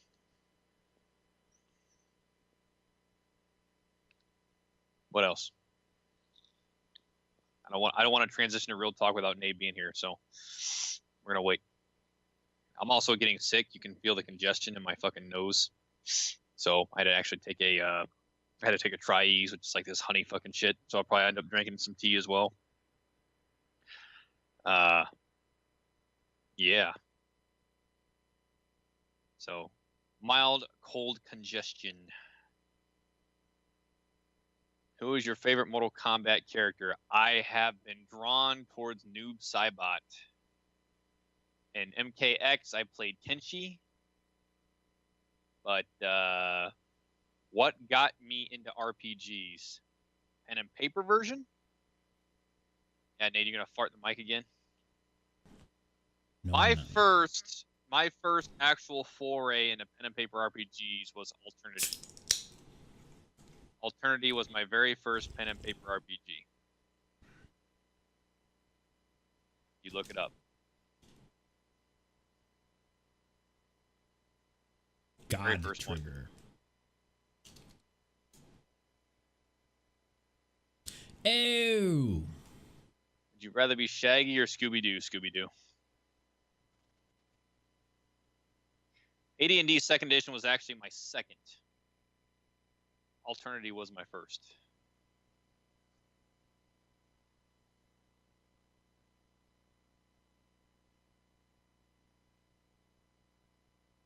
Here's God Trigger. Hey. Not that you can see it, because I've got that over it. Oh, and it just DC'd your fucking camera. My face!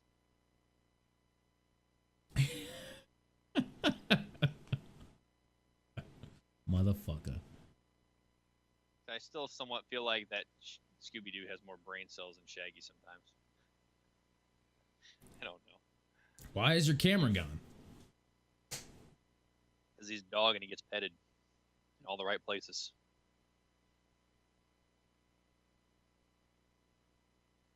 Shaggy doesn't get petted.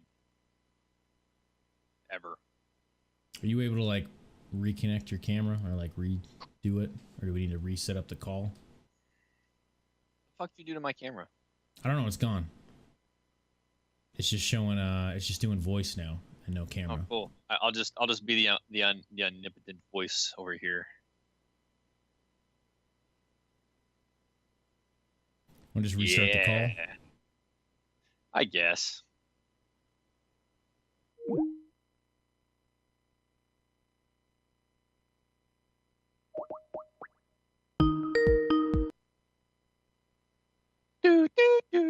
There we go. I can see you now. That was weird. Can't see me now. Do you have me as a video source? Yes. Can you refresh the video source? Hey! I just didn't want it to show your name since it has that on Skype. I don't care. People look up my name, looking up ZFG Nation. They'll find it out at some point. All right, God Trigger. And it's not actually playing. Well, we kind of already moved on from that, but we were having this. Okay. All right. Looks interesting. Master Ninja. Yes. All right. We're still in the Q&A section, but we can move on whatever you'd like.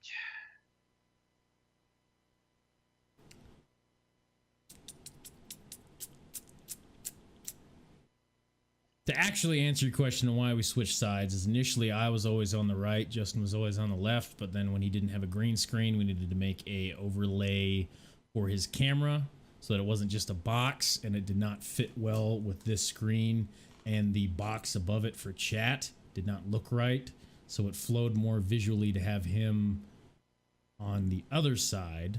So I switched him, and then I fit better here, and then it fits better this way with me on this side and all that. So that's why we actually did that.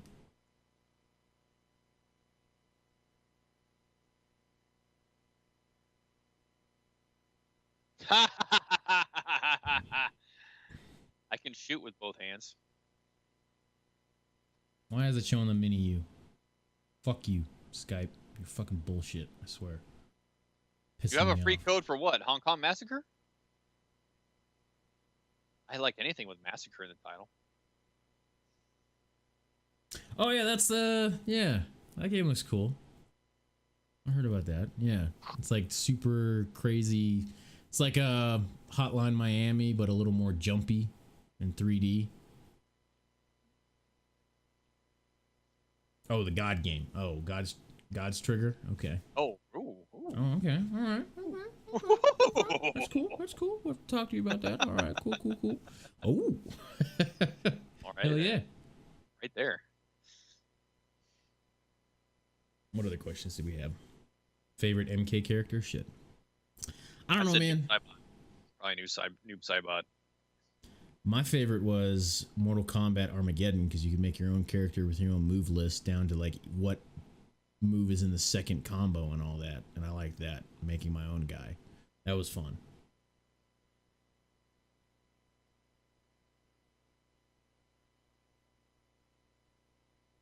Has iframes to make it more John Woo. So like when he's doing jumps, he can't get hurt kind of thing. That's cool. All right, that's cool. I keep running around my head. I think I'm gonna buy MKX or MK11, dude, just because it's just so much there that I just want to. So much goodness. Hopefully they have more than just towers, though. For me to get into it personally. I'll buy it on PC too. Yeah. Buy it on PC. So you can kick my ass if I get it? Yes. Because I'm not very good at fighting games. You'll learn. Neither was I. Yeah. See, the thing is the motivation to learn. Do I want to? Yes. I do? Okay. All right. Thank you for deciding that for me. Yes. Glad we established that. Boom. There we go. Do we have any more questions?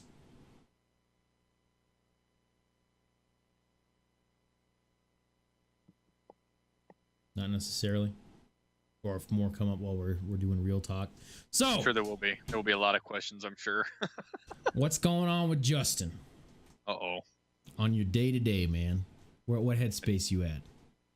A lot better headspace than I was at 2 days ago. It's good. It's good. It's good. So as far as like your content creation, where are you feeling that you're at right now?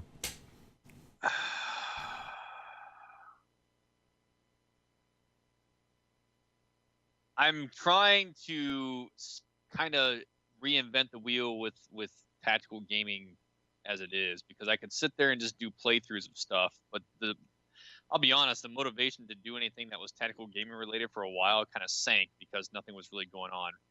But this month things are starting to fall into place near the end. And like I said, I knew April was going to be my month. Things are starting to click and come together to where doing content in the tactical space was actually exciting again. But that being said, I don't want to just do that. You know what I mean? I want to do other shit, not just a tactical guy. I don't know. I just my thing is also content wise, I don't want to. I'm kind of actually, and you and I discussed this before, I'm actually stepping away from just doing games, but it's still in that same niche market of why people come watch me anyway. Does that make sense? Yeah. Like I really want to get my shit, throw it on, get my rifle, take it out there, and fucking execute with some guys that I know what they're doing, and do that. Not a static range. A static range would be fine, but just to say that, hey, it's not keyboard and mouse translation. Let's do the real shit. You know, let's put that down for a minute and show you what I can actually fucking do. You know, that's the next step. You know, Fuck yeah. that's the next step. Get some cool camera setups on a kill house or something. That would be fucking perfect. Right? Yeah. That would be fucking perfect. That's what I'm hoping to God. I am hoping and praying to God that Blackfoot Studios gets a mocap studio and I get picked. That's the dream. Yeah. Are they close? Like, you know what? Just they were 20 minutes from my old unit in Columbus. My last unit before I got out of the Marine Corps in the reserve side. When I went reserve side, that was my last unit. They were like 20 minutes away from me. Didn't even know it. So, yeah.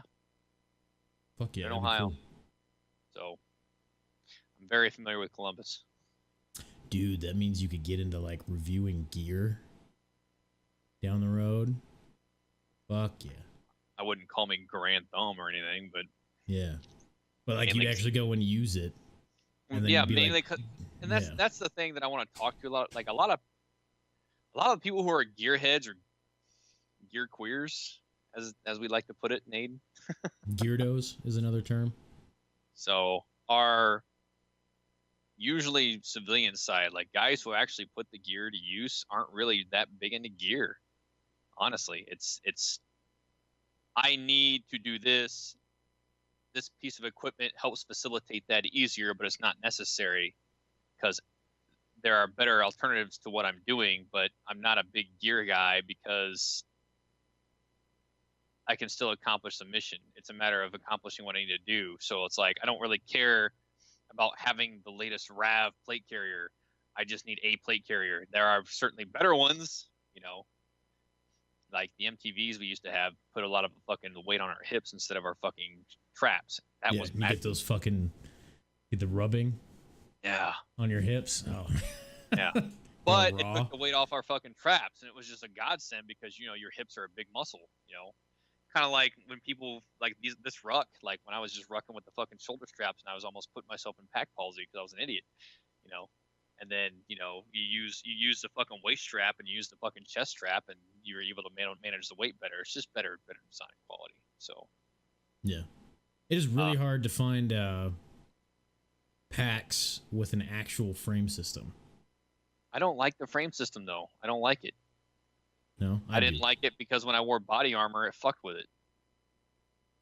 If you're not wearing body armor, the frame system is great. If you are wearing body armor, the frame system always fucked with me because it always dug my back plate into my fucking back, which is probably why I have issues now. Because that back plate just grinds into my fucking spine with that fucking frame, and it pissed me off. I hated it. And then you do it for miles and miles and miles and miles. You know what I mean? I just feel that I didn't have that problem. Back plate just digging in there, man. I hated it. I mean, you guys had different gear. Maybe that was part of it. Yeah, Vietnam era shit. Before we finally got modernized. I don't know. Like maybe that's why I don't care about gear, because I'm used to using gear that's 80 fucking years old anyway, and fucking making it be used to maximum effectiveness. So it's like I don't really care about gear. You get assigned a fucking a goddamn flak jacket, and then you pull out a fucking a pinup with like from 1950s. Like, wait a minute, this is new gear? What the wait a minute. Yeah, it's not really a thing much anymore. I was trying to find, because I really want. Like, I was reading a discussion in Drown Branch about fucking effectiveness of camouflage, and then finally fucking BTH dropped the bomb, and then it was like, camouflage effectiveness hasn't really been a fucking concern on the battlefield for like the past fucking 20 years, because in the grand scheme of things, it doesn't really fucking matter. And it's like, yeah, exactly. Yeah. It doesn't really fucking matter. It doesn't. Why are you arguing about how M81 is not as effective as multicam, and it's like, really, then why the fuck are SF guys using it? Yeah. Maybe it depends on the environment they're in. But whatever. Fucking stupid. I mean, shit, dude, the multicams work great in Afghanistan. We would lose a dude all the time when we were set up on a position. Like, we'd get down on the prone in the hills and shit, and be like, fuck, where's that 240 gunner? Fuck. No he's camo, right there. Okay. Yeah, All no right. camo's gonna be that perfect. You wanna know what the best camouflage is? Natural vegetation. Take that shit, cover yourself in fucking dirt, or fucking put some goddamn leaves and shit in your fucking helmet or whatever. Vegetation's the best camouflage. Use that shit. Yeah. Get your fucking camis dirty and it won't matter. Like the ACU shit is doo doo, but you get it dirty, it doesn't matter. It's brown. Might as well just been white, man. Just give you white uniforms. Go roll in the dirt. You're good. Now you're whatever your environment is. My favorite was getting those coyote tan fucking flight suits. You just fucking, it's great. You just roll out of bed, zip it up, it's ready to go. Didn't have a camo pattern. It was just coyote fucking tan. It was great. Loved it. I wasn't snooping and pooping, so it didn't matter. And I wasn't snooping and pooping until I went to Stapleton, and then when I went to Stapleton, it mattered. But before that, it didn't matter.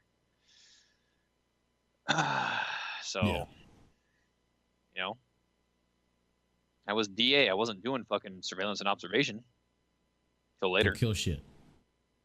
They're gonna know where you are when it kicks off. That's not the problem. It's a problem for them, not you. Yeah. Yeah. I was looking at kit and stuff because I had a thing come up that was this website that I've seen a couple times selling gear when I've looked at a couple things was they're going at a business sale or whatever. So like a shit ton of stuff was super cheap, like hundreds of dollars off, like flicks and fucking stuff like that, and backpacks with hundreds of dollars off of them. But if I can't hold it, because my ex still has all that shit, it pisses me off. She's probably got like $1,000 worth of my fucking gear that I couldn't load in my car. Ugh, it makes me mad. You can get it back, but no, that would require contact with said individual, and I'm not about to do that. You can have somebody else do it. Yeah. No. Not even worth the effort. All right. Yeah. But yeah, there was a bunch of stuff on sale. And the problem with the packs is like size reference problems in the photos. Like, yeah, that could be a good pack. It also could just really fucking suck. Like one of them had like, oh yeah, it's got a fucking pocket in the part that goes against your back for your camelback. And the way it's set up is supposed to, so that the cap on it is actually in your back. And I'm like, that's a fucking terrible idea. And he was using it as like, this is a cool thing. So obviously the person's never actually worn it for long periods of time, whoever designed it. Because then you're just going to have a fucking cap. And also, if you guys did not know, when a camelback is full, it is, a bladder of water. And you're going to have that poking into your back in the middle. Like, that's stupid. That's a stupid idea to have it in the back portion. Like, well, it's going to add more padding. Like, have you ever actually had that? Oh, getting it out. This is a cheap ass one. Well, like you said, whatever works doesn't matter. What is this, like 24 ounces maybe? This is actually, I love this one because you would literally attach it. This is the one I fucking used. This one you could just lift up the fucking flap and pull the bladder out, and spill the bladder up, and stick it in there. You know what I mean? You're good. Yeah. As opposed to the ones we get issued now where it's fucking. It's like its own backpack system. Yeah. And then the straps get no fucking way and shit. So yeah, I would usually just take the bladder out and throw it in my bag. So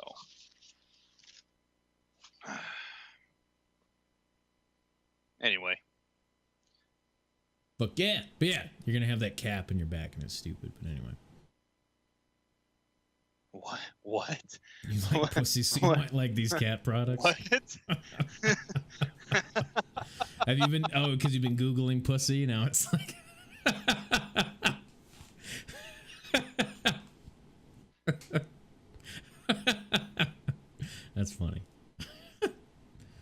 I gotta use incognito, man. Although with Samsung phones, it keeps saving search terms to my finish the word for you, and I keep having to delete them because a lot of things start with P, but how often I search Pornhub makes it the first thing every time. So if I'm with somebody, they're like, "Hey, man, search this or whatever," it's gonna throw Pornhub every time. I mean, I don't care, but what if I'm hanging out with somebody I don't want to know? Anyway, moving on from that.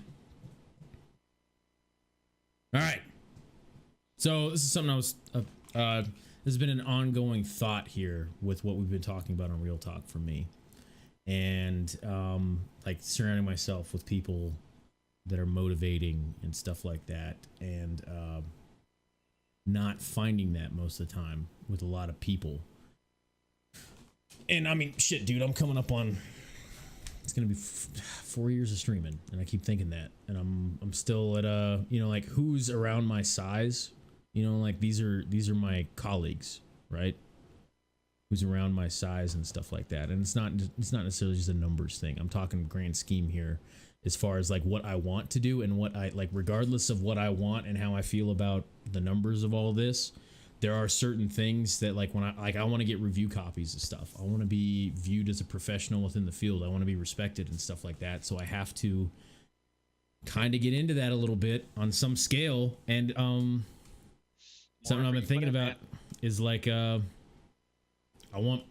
isn't all I want to be for the rest of my life here. Is like I just stream games. Like I want to bring it into a more professional manner because of how I look at games and stuff like that, and the work that I put into content and all that. And I want to surround myself with more of those people and how I'm going to do that. Cause like I most of the time I find myself drawn to streamers that are like way bigger than me as far as like what the things I see them do with their streams and like the content they put out, the quality of the content, how they think, and all that. I find myself motivated by them and want to be around them, but they're much larger than me. And so I'm just like, all right, fuck it, I just need to get there. And one of those ways to start establishing some credibility professionally as far as my view on video games and stuff is just actually fucking do it. Well, TG was one of those ways, and we're working on that here, and we're making TG as better as we go along. And that was Justin's agreement that he wants to seek a more professional standing as far as his view on this stuff too, which is why we came together to make TG, to take it to like our content to the next level. Is I'm actually going to start doing review videos. Yeah, to tell you the truth, TG is more right now. It's more fan service. I mean, it's something that we can interact with you guys and talk with you guys. We haven't structured it into a professional format to say that. We haven't structured it into a format to basically broadcast to the world to bring people in to see what this talk show is. This is more of like a fan service. Let's talk to you guys about game stuff, as opposed to us structuring it in a way. Like I would take it to a game company and be like, you should give me review copies because of this, like as a resume. Yeah. Right. To us, it's more about interacting with you guys and pulling ourselves out of the game to tell you our mindset and philosophy on stuff, which is more for you guys who have been here, who've been established, who've been around, who like what we do for our content, versus the newer guy who has no idea who the fuck we are and wanders in. If that attracts it, great, but mainly it's mostly for you guys, versus us doing a structured fucking plethora of stuff with all this extra flashy shit to try to show that we're a talk show. Like, that's not really what this is currently. Yeah. If it was, we would have guests on every week. We would have sponsorships. I would be whoring it out like crazy for whatever we could get out of it and slap names on it. We'd both be sitting here like NASCAR drivers in fucking outfits with just brand names all over the place and putting in plugs every now and then. This is more of like a weekly recap of what we have going on in our lives at this point. Yeah. It's more about a streamer, content creator summarization on top of talking about real issues that's going on in our lives, kind of like it's kind of like connect with the content creator is kind of what it is right now. Yeah. It used to start out as co-op playthroughs, and then it kind of evolved into, hey, it was kind of like, let's talk about gaming news and stuff like that. Then it just kind of evolved into, how do we connect with our fan base or viewer base on a personal level, so we can just kind of tell them what's going on in our lives. And that's kind of what it's been. Yeah. Right. Yeah. Cause like on stream, we can kind of get into those conversations sometimes, but this is like TG is where we can like actually have a full fleshed out conversation about that stuff. Where like we can start talking about Arma and then eventually get into talking about how things were and the suck and loving that and that whole thing, you know. But we don't have like a bunch of people waiting on us to fucking continue playing. You know, yeah. Yeah. Yeah, if you're literally here just to hear us fucking talk. And that's kind of the point. Yeah. You know, you're not here for the game, you're here literally for us to just talk to you. So and they just called Talking Guns. Boom boom. Well, yeah. Yeah, I've personally never been a person that has wanted to, like, because I've been streaming for a long time, and I do it full time, and I am very fortunate in the manner that I can put as much time into it as I can because of my disability checks and shit from the VA, but it also gives me an opportunity where I don't have to do things with it because I need it to pay the bills as much, like, for as much time as I put into it. So there have definitely been things that I've noticed that are things you can do to make it and make money off of more money off of it, if that's your goal. Those have never really been why I do it. And I will continue not, because I don't want to do it that way, but it also has not been bringing me to some of the goals that I have to be a more respected opinion on games and stuff. And that's what I want to be with how much I do it and stuff. That makes sense. Yeah. So like I will get there with my morals intact. It's just going to require more work. And that's something I've been thinking about though, because like my day cycle when I wake up is like I literally wake up in my bed. First thing I do is I grab my phone and I look at it. And then I see that I've got Snapchat notifications. I've got a fuck ton of Discord stuff. I've got a fuck ton of Twitter stuff. And whatever other things that I get messages on, you know, YouTube updates, tons of stuff, Instagram stuff. And then, all right, so I start going through that. I start getting back to people with DMs. And then I go make coffee. And then I sit there and I drink my coffee. And then I keep going through stuff. And then I have about 2 to 3 hours conversation with like 6 different people every morning. And then, you know, and getting back to tweets, retweets. And then my day is constantly getting back to people. And then I work on some stream stuff if I need to, try to catch up with somebody that's streaming so I can be supportive to them as well. People that have been amazing to me, and I barely can get to everybody as I'm working on things. And then I really just want to stream, even if I'm only, you know, it's only 10 o'clock and I'm already up. I really want to stream, but I can't start every day at 10 o'clock because then I waste the middle of the day when I should be working on stuff or actually go do errands, like go do grocery shopping and so on. And then, so then I eventually stream after making myself do other things than streaming. And then I get off stream and then it's whoever I hosted hanging out in their channel. So I don't just immediately dip unless I need to go do something or depending on who it is, it doesn't matter. And then I hop on, like Division or whatever we've all been playing as the community and then hang out with you guys in there where I can just focus on, because that's why I don't like playing multiplayer a ton on stream personally, is because I can't focus completely on that experience and what like the people that I'm talking to in there. Because like when I get off stream and I hang out with you guys in Discord, my sole focus is enjoying it with you guys and that's it. Versus me on stream, like, sorry, I didn't hear what you said or what we're doing because I'm talking to chat, you know, like, it's doable, you know, I can do both, but it's not as ideal for me for what I want, like why I'm doing it. Like why after I grab some dinner, then I hop into Discord and play with you guys is so I can hang out with you guys one-on-one in voice and build the community that way, get more people playing with each other. That was a hard as fuck thing to do, and it's still hard as fuck to get to do, is to get people to play with each other and then eventually people start having problems with each other because you know, I mean, when dudes hang out for long periods of time, you're gonna start getting on each other's fucking nerves. It's just biology. It's gonna fucking happen. And it bothers me that to the level it gets sometimes with people, because it's just like, I mean, I know that I have a different motivation, as I need people to be cohesive, because this is what I want. I want to grow a community here, and I want, like, all right, I like you, so I want you to be here. I like you. I want you to be here because you guys are awesome together, and I want to keep playing with you and keep you in the community, because you are an example of what will bring it. Like when somebody else comes that has similar personality traits to you, like being supportive, awesome to each other, saying, hey, what's up, when somebody else comes in chat that you know, like those are huge things for making an awesome community of people that make me like, dude, I just want to get on stream as soon as I wake up and just stream. That's all I want to do.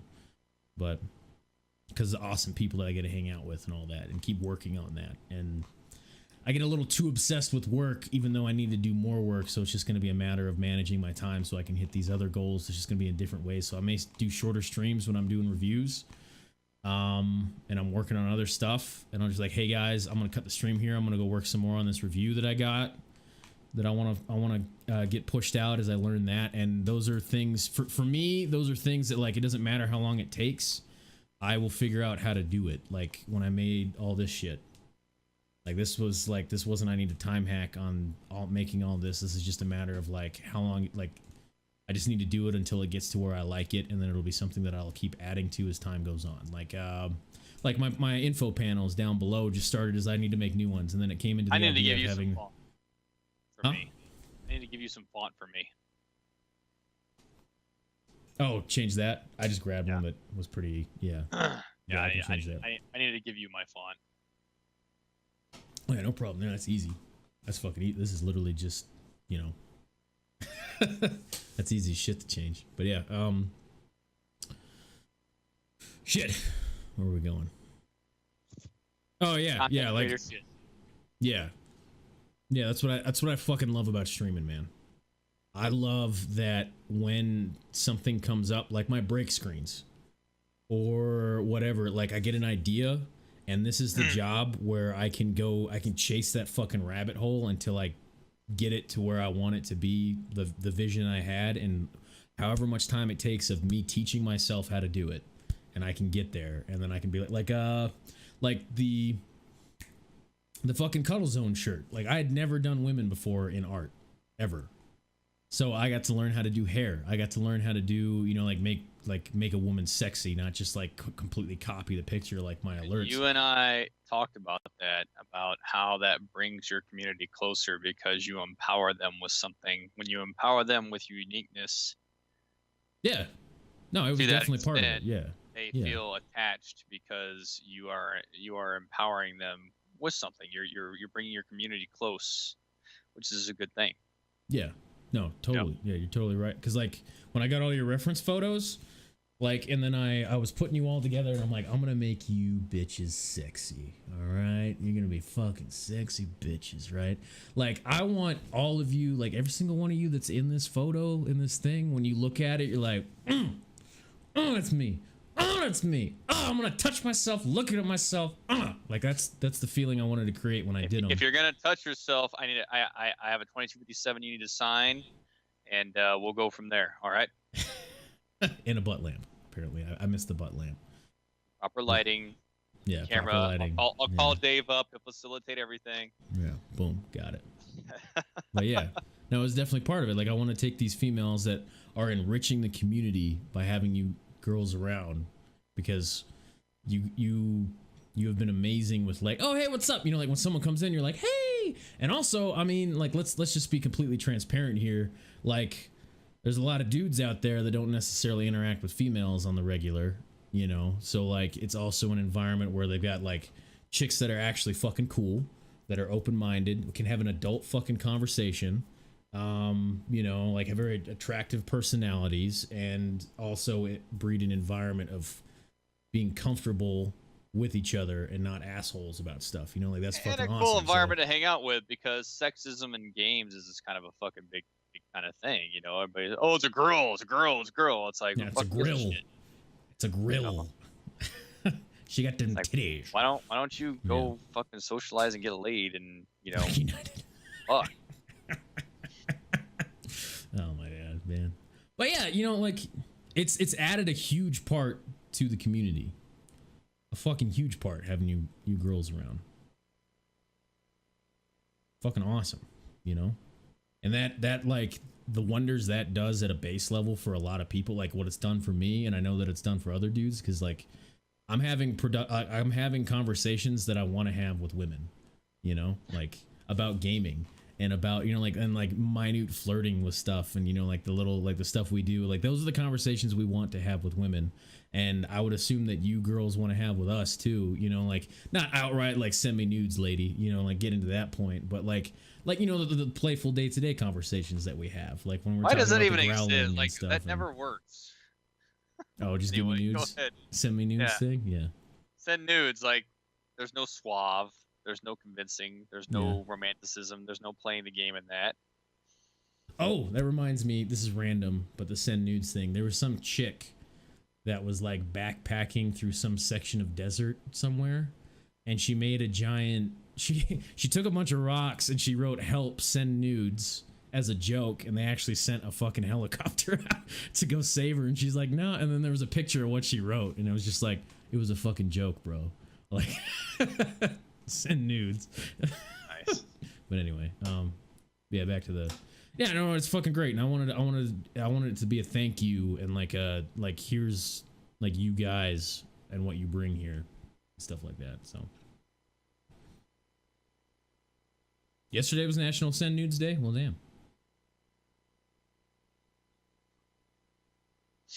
I'm going rucking tomorrow. I'm gonna take the fucking plates out of that fucking plate carrier and stick them in my pack just for an extra fucking 30 pounds. I'm gonna hit it. Get it. Them trails. Why not? Fucking get it. And right, send nudes. Yep.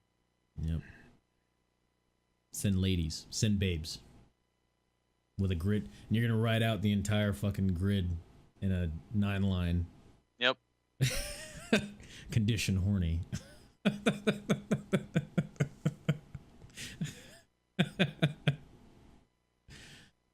He's not actually gonna do it, obviously, but no, fuck yeah, get it, Jack. Fucking get it. Get used to that weight. Hell yeah. It eventually gets to the point where you don't even think about it anymore. It's just a thing. A thing that's on your body. Oh, nudes, not noodles. My bad. Now your plate carrier becomes like your second skin. Like you feel naked without it, so you just naturally have to wait.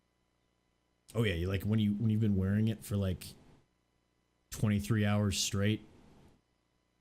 Yeah. Sometimes longer, like because you sleep in it a lot too, and then you finally take it off, and you're like, "This must be what Piccolo feels like when he throws off his cape when shit gets serious." You know what I mean? Yeah. Yeah. Yeah. Yeah. No, what's the noise in DBZ when they when they I don't dash? know, but that triggered my tinnitus like a Oh, motherfucker. my bad. Anyway, my bad. All right. Because brakes do that for me, squeaky brakes, and I'm just like, I'm gonna fucking kill you. I'm gonna fucking kill you. I'm gonna fucking. Okay, he stopped. Yeah. Yeah.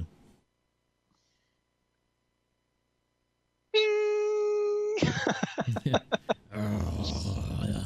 Dude, oh my god, man. Sometimes. Like if I turn off my fan and then I turn off everything and I just sit in here and that's all I hear. It's just Yeah. and it's fucking annoying as shit. Why don't you wear ear pro? Yeah, because I'm totally gonna wear ear pro when I've got people that want to kill me everywhere. Totally. Also, sometimes ear pro doesn't stop a fucking 240 with a blank fire adapter on it. That thing is just so fucking loud, even if you're wearing ear pro, it doesn't stop it. Or you're in the middle of a fucking assault and you're the 240 gunner and your left ear pro falls out, but you can't stop shooting to put it back in because you need to keep up that rate of fire. And you're just like, fuck! fucking fuck.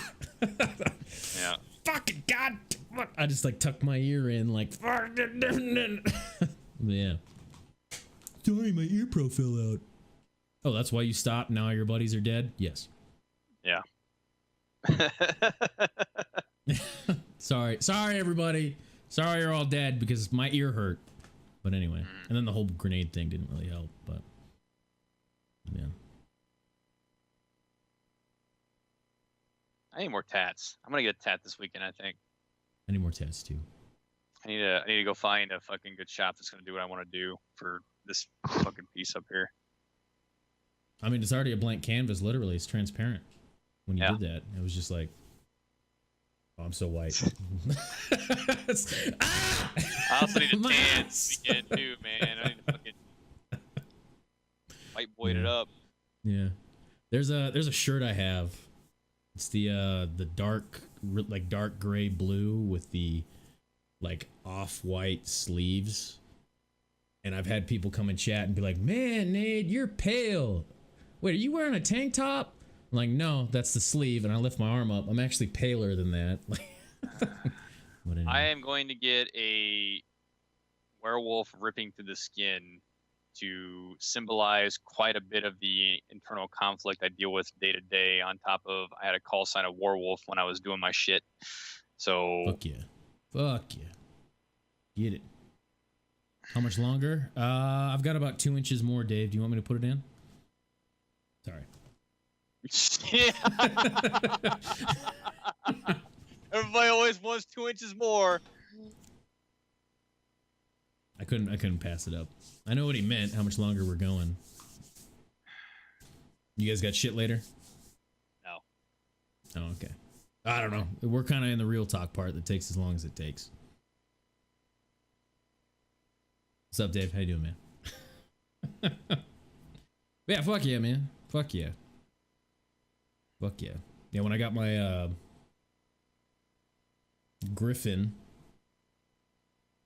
it was to remind me to stay regal but fierce. So like not let the fucking anger get the best of me, but use it properly. And then the dragon was, you know, the dragon thing. Everything that a dragon symbolizes when I got that. Big head popped out his baby. Ooh, popped out the baby 9 months. Woo, thank you, man. Fuck yeah. Thank you. I mean, I've already told you about what I want to get, right? I think. My next tattoo. It's the whole idea of the phoenix when it's reborn. Yes, you did.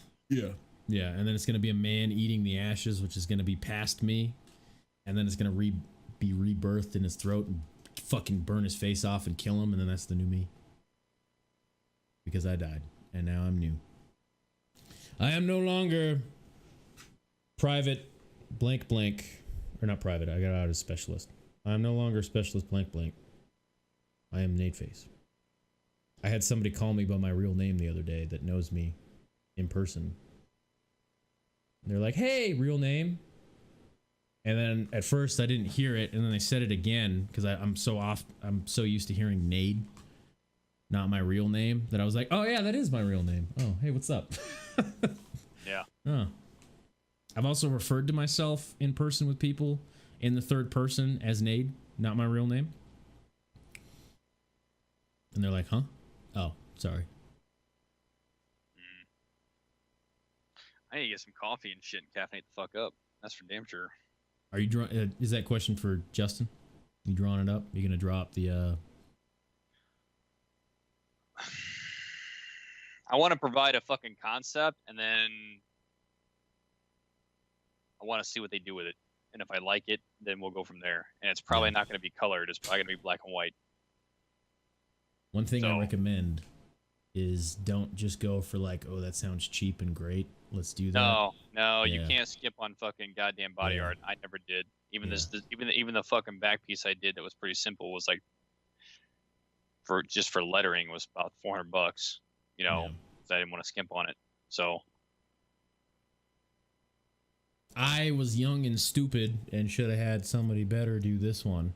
I love this one. This guy did fucking great. It's still almost as black as the day I got it. But this is faded, and it got all blown out when the shit went through my arm. But anyway, yeah, definitely. When I get this next tattoo, it's gonna be like I want him to finish from here, and then come up a bit on my shoulder. And that's gonna be expensive, and I'm totally fine with that. It'll be something I do over months, and once I save up for it. I'm just gonna be sitting in the chair and be like, just do it all of it right now. All of it. I want it done. Yeah. Yeah, my thing would be too big for him to do in one sitting, because he'd eventually get to the point where he's gonna start getting tired and then start fucking up, and I don't want that. I guess it depends on the guy you find, how long he can go, but I was fine until he hit the goddamn spine. I was like, but that's it. Woo! Yeah, when I got my chest one, man, it felt like it was on my nipple. It was so weird. Also, if I can, I want to get a chick to do it. I want to see if it arouses me. Ah, we got a network issue. Oh no! Justin! Come back to me, buddy! No! Buddy, no! Buddy, no! EDK! Yeah, thanks, man. Thank you for the follow. I think the positioning is fucked up. I was ready. I was ready. Yeah. You have a neck tattoo, Doc? And that neck, or that needle hits the vertebrae. Whew. Whew. I mean, I've never had anything on spine or rib. I've heard that, and I've been sitting there when buddies get rib tattoos and it hurts, but I mean, it didn't really hurt that bad. Anything bone on bone, man. Or if anything bone contact. When I got it on my ankle, it didn't really hurt when the bone on bone, and on my arm. For me, it just felt like it was a vibration. Just but got the Triforce in the back of your neck? Okay. Okay. Every single nerve in my body was on fire in a good way. 'Cause I've heard that if you like good pain and you get tattoos, it can be arousing for women.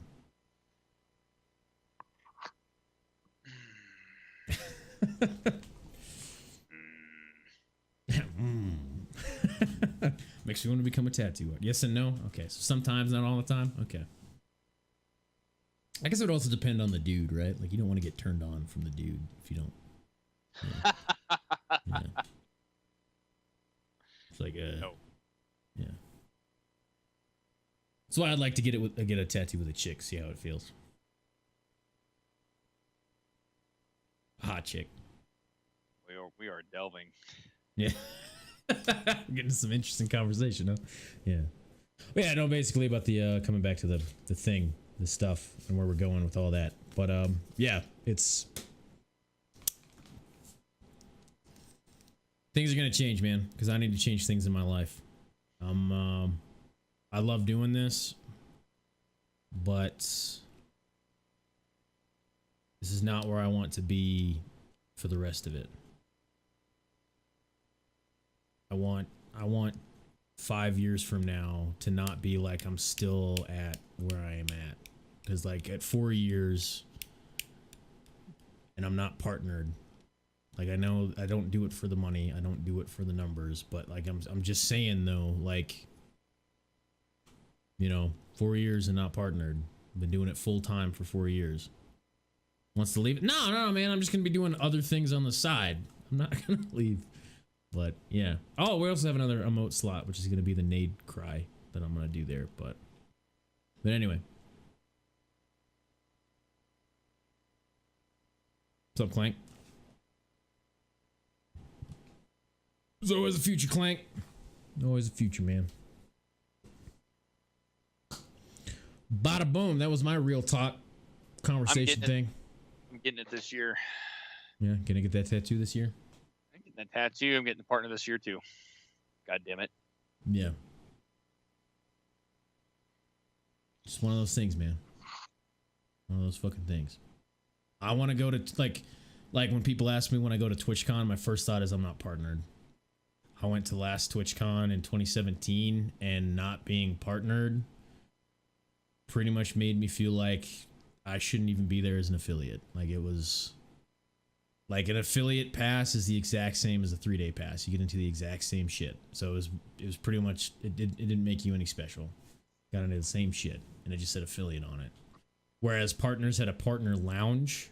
Partners had morning meetings that only partners could go to, with meetings with Twitch about future changes that Twitch is rolling out, like business shit that Twitch is having, like conversations with streamers, what they want, what they're looking for, where they want to orient the platform, stuff like that. So like, and I was just like, I can't go to those. That's why I fucking came to TwitchCon. I want to be at these panels so I can learn to be a better streamer. Fuck them, dude. Fuck them anyway. Yeah. Anyway, as a community, all right, what you're gonna do is gonna be different than what works for Nade. But so I mean, depending on like a community, but as a general whole, as a community, if you want to help out somebody whose content you enjoy, showing up is one thing. Commenting, liking, whatever the fucking platform they choose to do. Sharing it across your platforms helps as well, but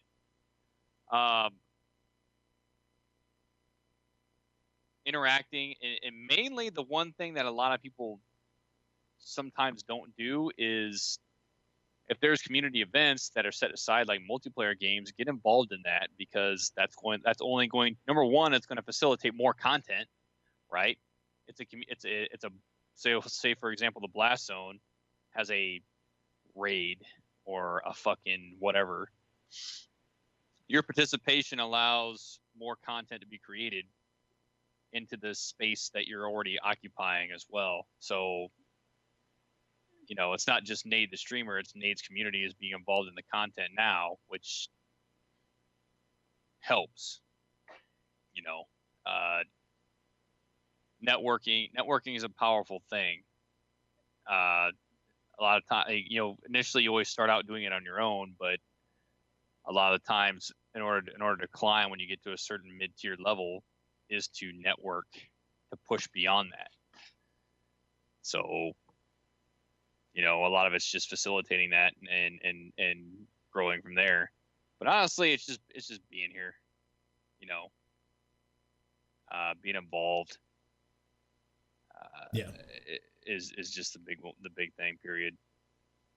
Asking those questions. Yeah. So I mean, streaming is one of those things that there's so many different variables to what facilitates success, quote unquote, that everything I could say could be completely fucking pointless, because there are people that have exploded on less. If you think your retweet doesn't matter, you're wrong. Oh, it does. A simple retweet can make it a very impactful difference. So if you like what you're watching, sharing it with others is a big one. A lot of people don't think about that. They're just like, oh, hey, let me just click the link and go in there. And it's like, maybe I want to share this with others, and you know, people that aren't in that fucking social circle, and maybe they'll fucking check it out. You know, a simple fucking click can make a drastic difference depending upon whose eyes are watching. Yeah. So. Yeah. Or like a lot of streamers that I've found that I like has been through word of mouth, not just hosts. Like I'll be hanging out with somebody and then they'll be like, hey, so like I was watching this one guy and he did this thing or whatever, and then I check him out, you know. Oh, okay, all right, let's check this dude out, you know. I mean, I'm not saying go fucking plaster our names everywhere. But you know, like if it comes up or whatever, that is how more people find out about streams, right? From credible sources, and I think that you would like to think that you're a credible source, right? Now, another thing that yeah. you can do as an individual, not as a community, Nate, that I haven't seen you do yet, that you should be doing. What's that? You need to start networking with the games that you like to play into those communities and talking with those devs. Straight up talk, like be ballsy enough to talk to the devs themselves. That's how I got where I was. True. And the rapport that I have. You know. So if you don't think you're the right size or whatever, I think it doesn't fucking matter, because I think you're of applicable size now that it matters. I did try with Destiny. I would make videos and posts, and I got pretty involved in their forums. But that game kind of shot itself in the dick, so I stopped. Well, there you go. Yeah. So. Yeah. No, but that'll be another avenue that I look into, yes. You just gotta really like it. You know, yeah. I could get involved in the ARMA fucking servers and stuff like that too, but I think people just kind of flock to that as is needed. So yeah. Yeah, but like if there's a new game that I see that I know I'm like, and they're talking about this, that, and the other, I will fucking I'll DM them in Twitter, or I'll fucking send them messages and be like, hey, you know, got me pretty far actually doing that. So fuck yeah. Well, you don't know until you try. Same thing goes for women. Well, actually, all walks of life, right? But I mean, it's true. You don't know until you fucking try or ask or whatever. Would you rather sit there and be like, man, I should have? Or would you rather be like, man, she said no? I don't want to have the regret of being like, I should have fucking done this. Be like, nah, fuck that. I'm doing it. Yeah. You know what fucking sucks so much? Those are the things that keep you up at night, is like when you make that realization that you're like, dude, I should have done this. Like this one time I was at fucking Barnes and Noble, and this, you are still not over that. No, I'm not. Still not. I have over gone that, back dude. several times at the exact same time of day to run into her again. If you run into her again, it's fucking easy, because like you need to call me and I'll be like, motherfucker, don't let that fucking shit go. You know what the fuck you need to do? Fucking do it. Well, I just didn't like talking her was not the problem at all. Like no, it was the fact that she gave you a blatant look, and I didn't pick up on it. And I did not pick up on it. Yeah. And you were like, all right, you have a good day. No, I was talking to her, and then it was like, I was talking to her, and we were talking about books, and then she told me that she actually, this is crazy about Colorado, she's a high school teacher that teaches yoga, and we were talking about how, like, the benefits of yoga and how it's hard to teach kids to understand the benefits of yoga. Then I was telling her how I've done Tai Chi and all that guided imagery stuff that I've done, and like mind over body and all that stuff. And it was like, oh, okay, really cool. He actually knows what to do, blah, blah, blah. And then she was like, so my stomach's eating itself. I'm going to go get some food, and that was totally and then she paused there, and I was like, all right, have a nice day. You have a good one. What, I didn't catch up on. She just said that we need to go get dinner. And I was like, all right, you want to get something to eat? Yeah, and I'm a fucking idiot, and I beat myself up about that. And I tell myself that when I'm about to not ask a chick out. And I'm like, don't let it be that time like that. Because she was hot as shit. And she was smart and funny. But anyway. It's always been really interesting to me. The one game streamer, honestly, I've followed you for yours, but I remember taking a break because every stream was Destiny. Oh, 4 years. Yeah. Yeah, that's yes. I mean, I was just really fucking into Destiny, man. I was really into Destiny then, and I was really enjoying getting the community around Destiny. F for our fallen brother. What's up, Lucas? But yeah, I was just super into fucking Destiny then, and I was putting a lot of games off to the side because of that, and then I eventually got to the point with Destiny where it pissed me off, and I went back to my variety stuff. And I just I know it's been said tons of times that if you want to make it streaming, you need to play one game until you make it big, then you can do variety. And I'm just like, I don't want to fucking do that, man. I don't want to just play one fucking game because I'm going to get tired of that game. Like, I really like Division, and I can play Division, but it's going to go through fucking pockets where I stop playing it for a little bit. And then I play other shit. I'm like, I don't want to play it right now. I'm not just going to play. I'm not just going to, the other day, let's see. What day was it? The other day. It was, let me find it. What day was it? It was last week. Or actually, it was this week, I think. When it was 5 hundos, please. Or whatever. Yeah. 4 days ago when I booted up Division, it was like, well, I need to play Division today. So I booted up Division, and then I was eventually just like, I don't want to play fucking Division right now. I'm not getting anything out of it. I'm gonna switch to this game. You know, like, you know. So you're not gonna do Fortnite 60 hours a week? No, I'm not. No. Justin's not gonna do Fortnite 60 hours a week either. Ever, yeah. No, game sucks. You will never see that live streamed on my fucking shit.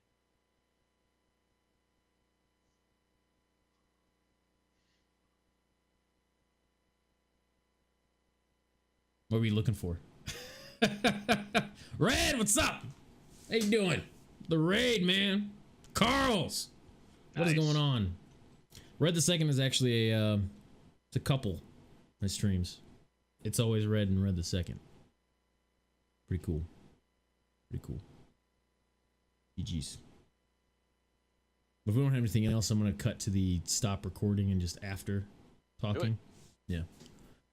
So thank you all very much for hanging out. We're not ending the stream. We're just cutting the recording for TG episode 18. Justin, it's that time.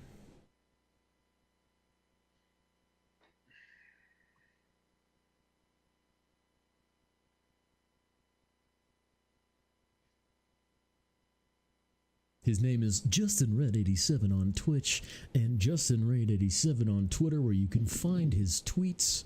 He streams almost every day on Twitch, and his YouTube for highlighted bits from his streams on Cobra493. Back to you, Nate. Hey guys, I'm the Nate Face, and I'm the Nate Face on everything. On Twitter, if you would like to see other streamers that I like, that I retweet, and other going-ons of the day. The Nate Face on YouTube for excerpts and separate videos. You can check us out there. And the Nate Face on Twitch, where I stream about 6 days a week.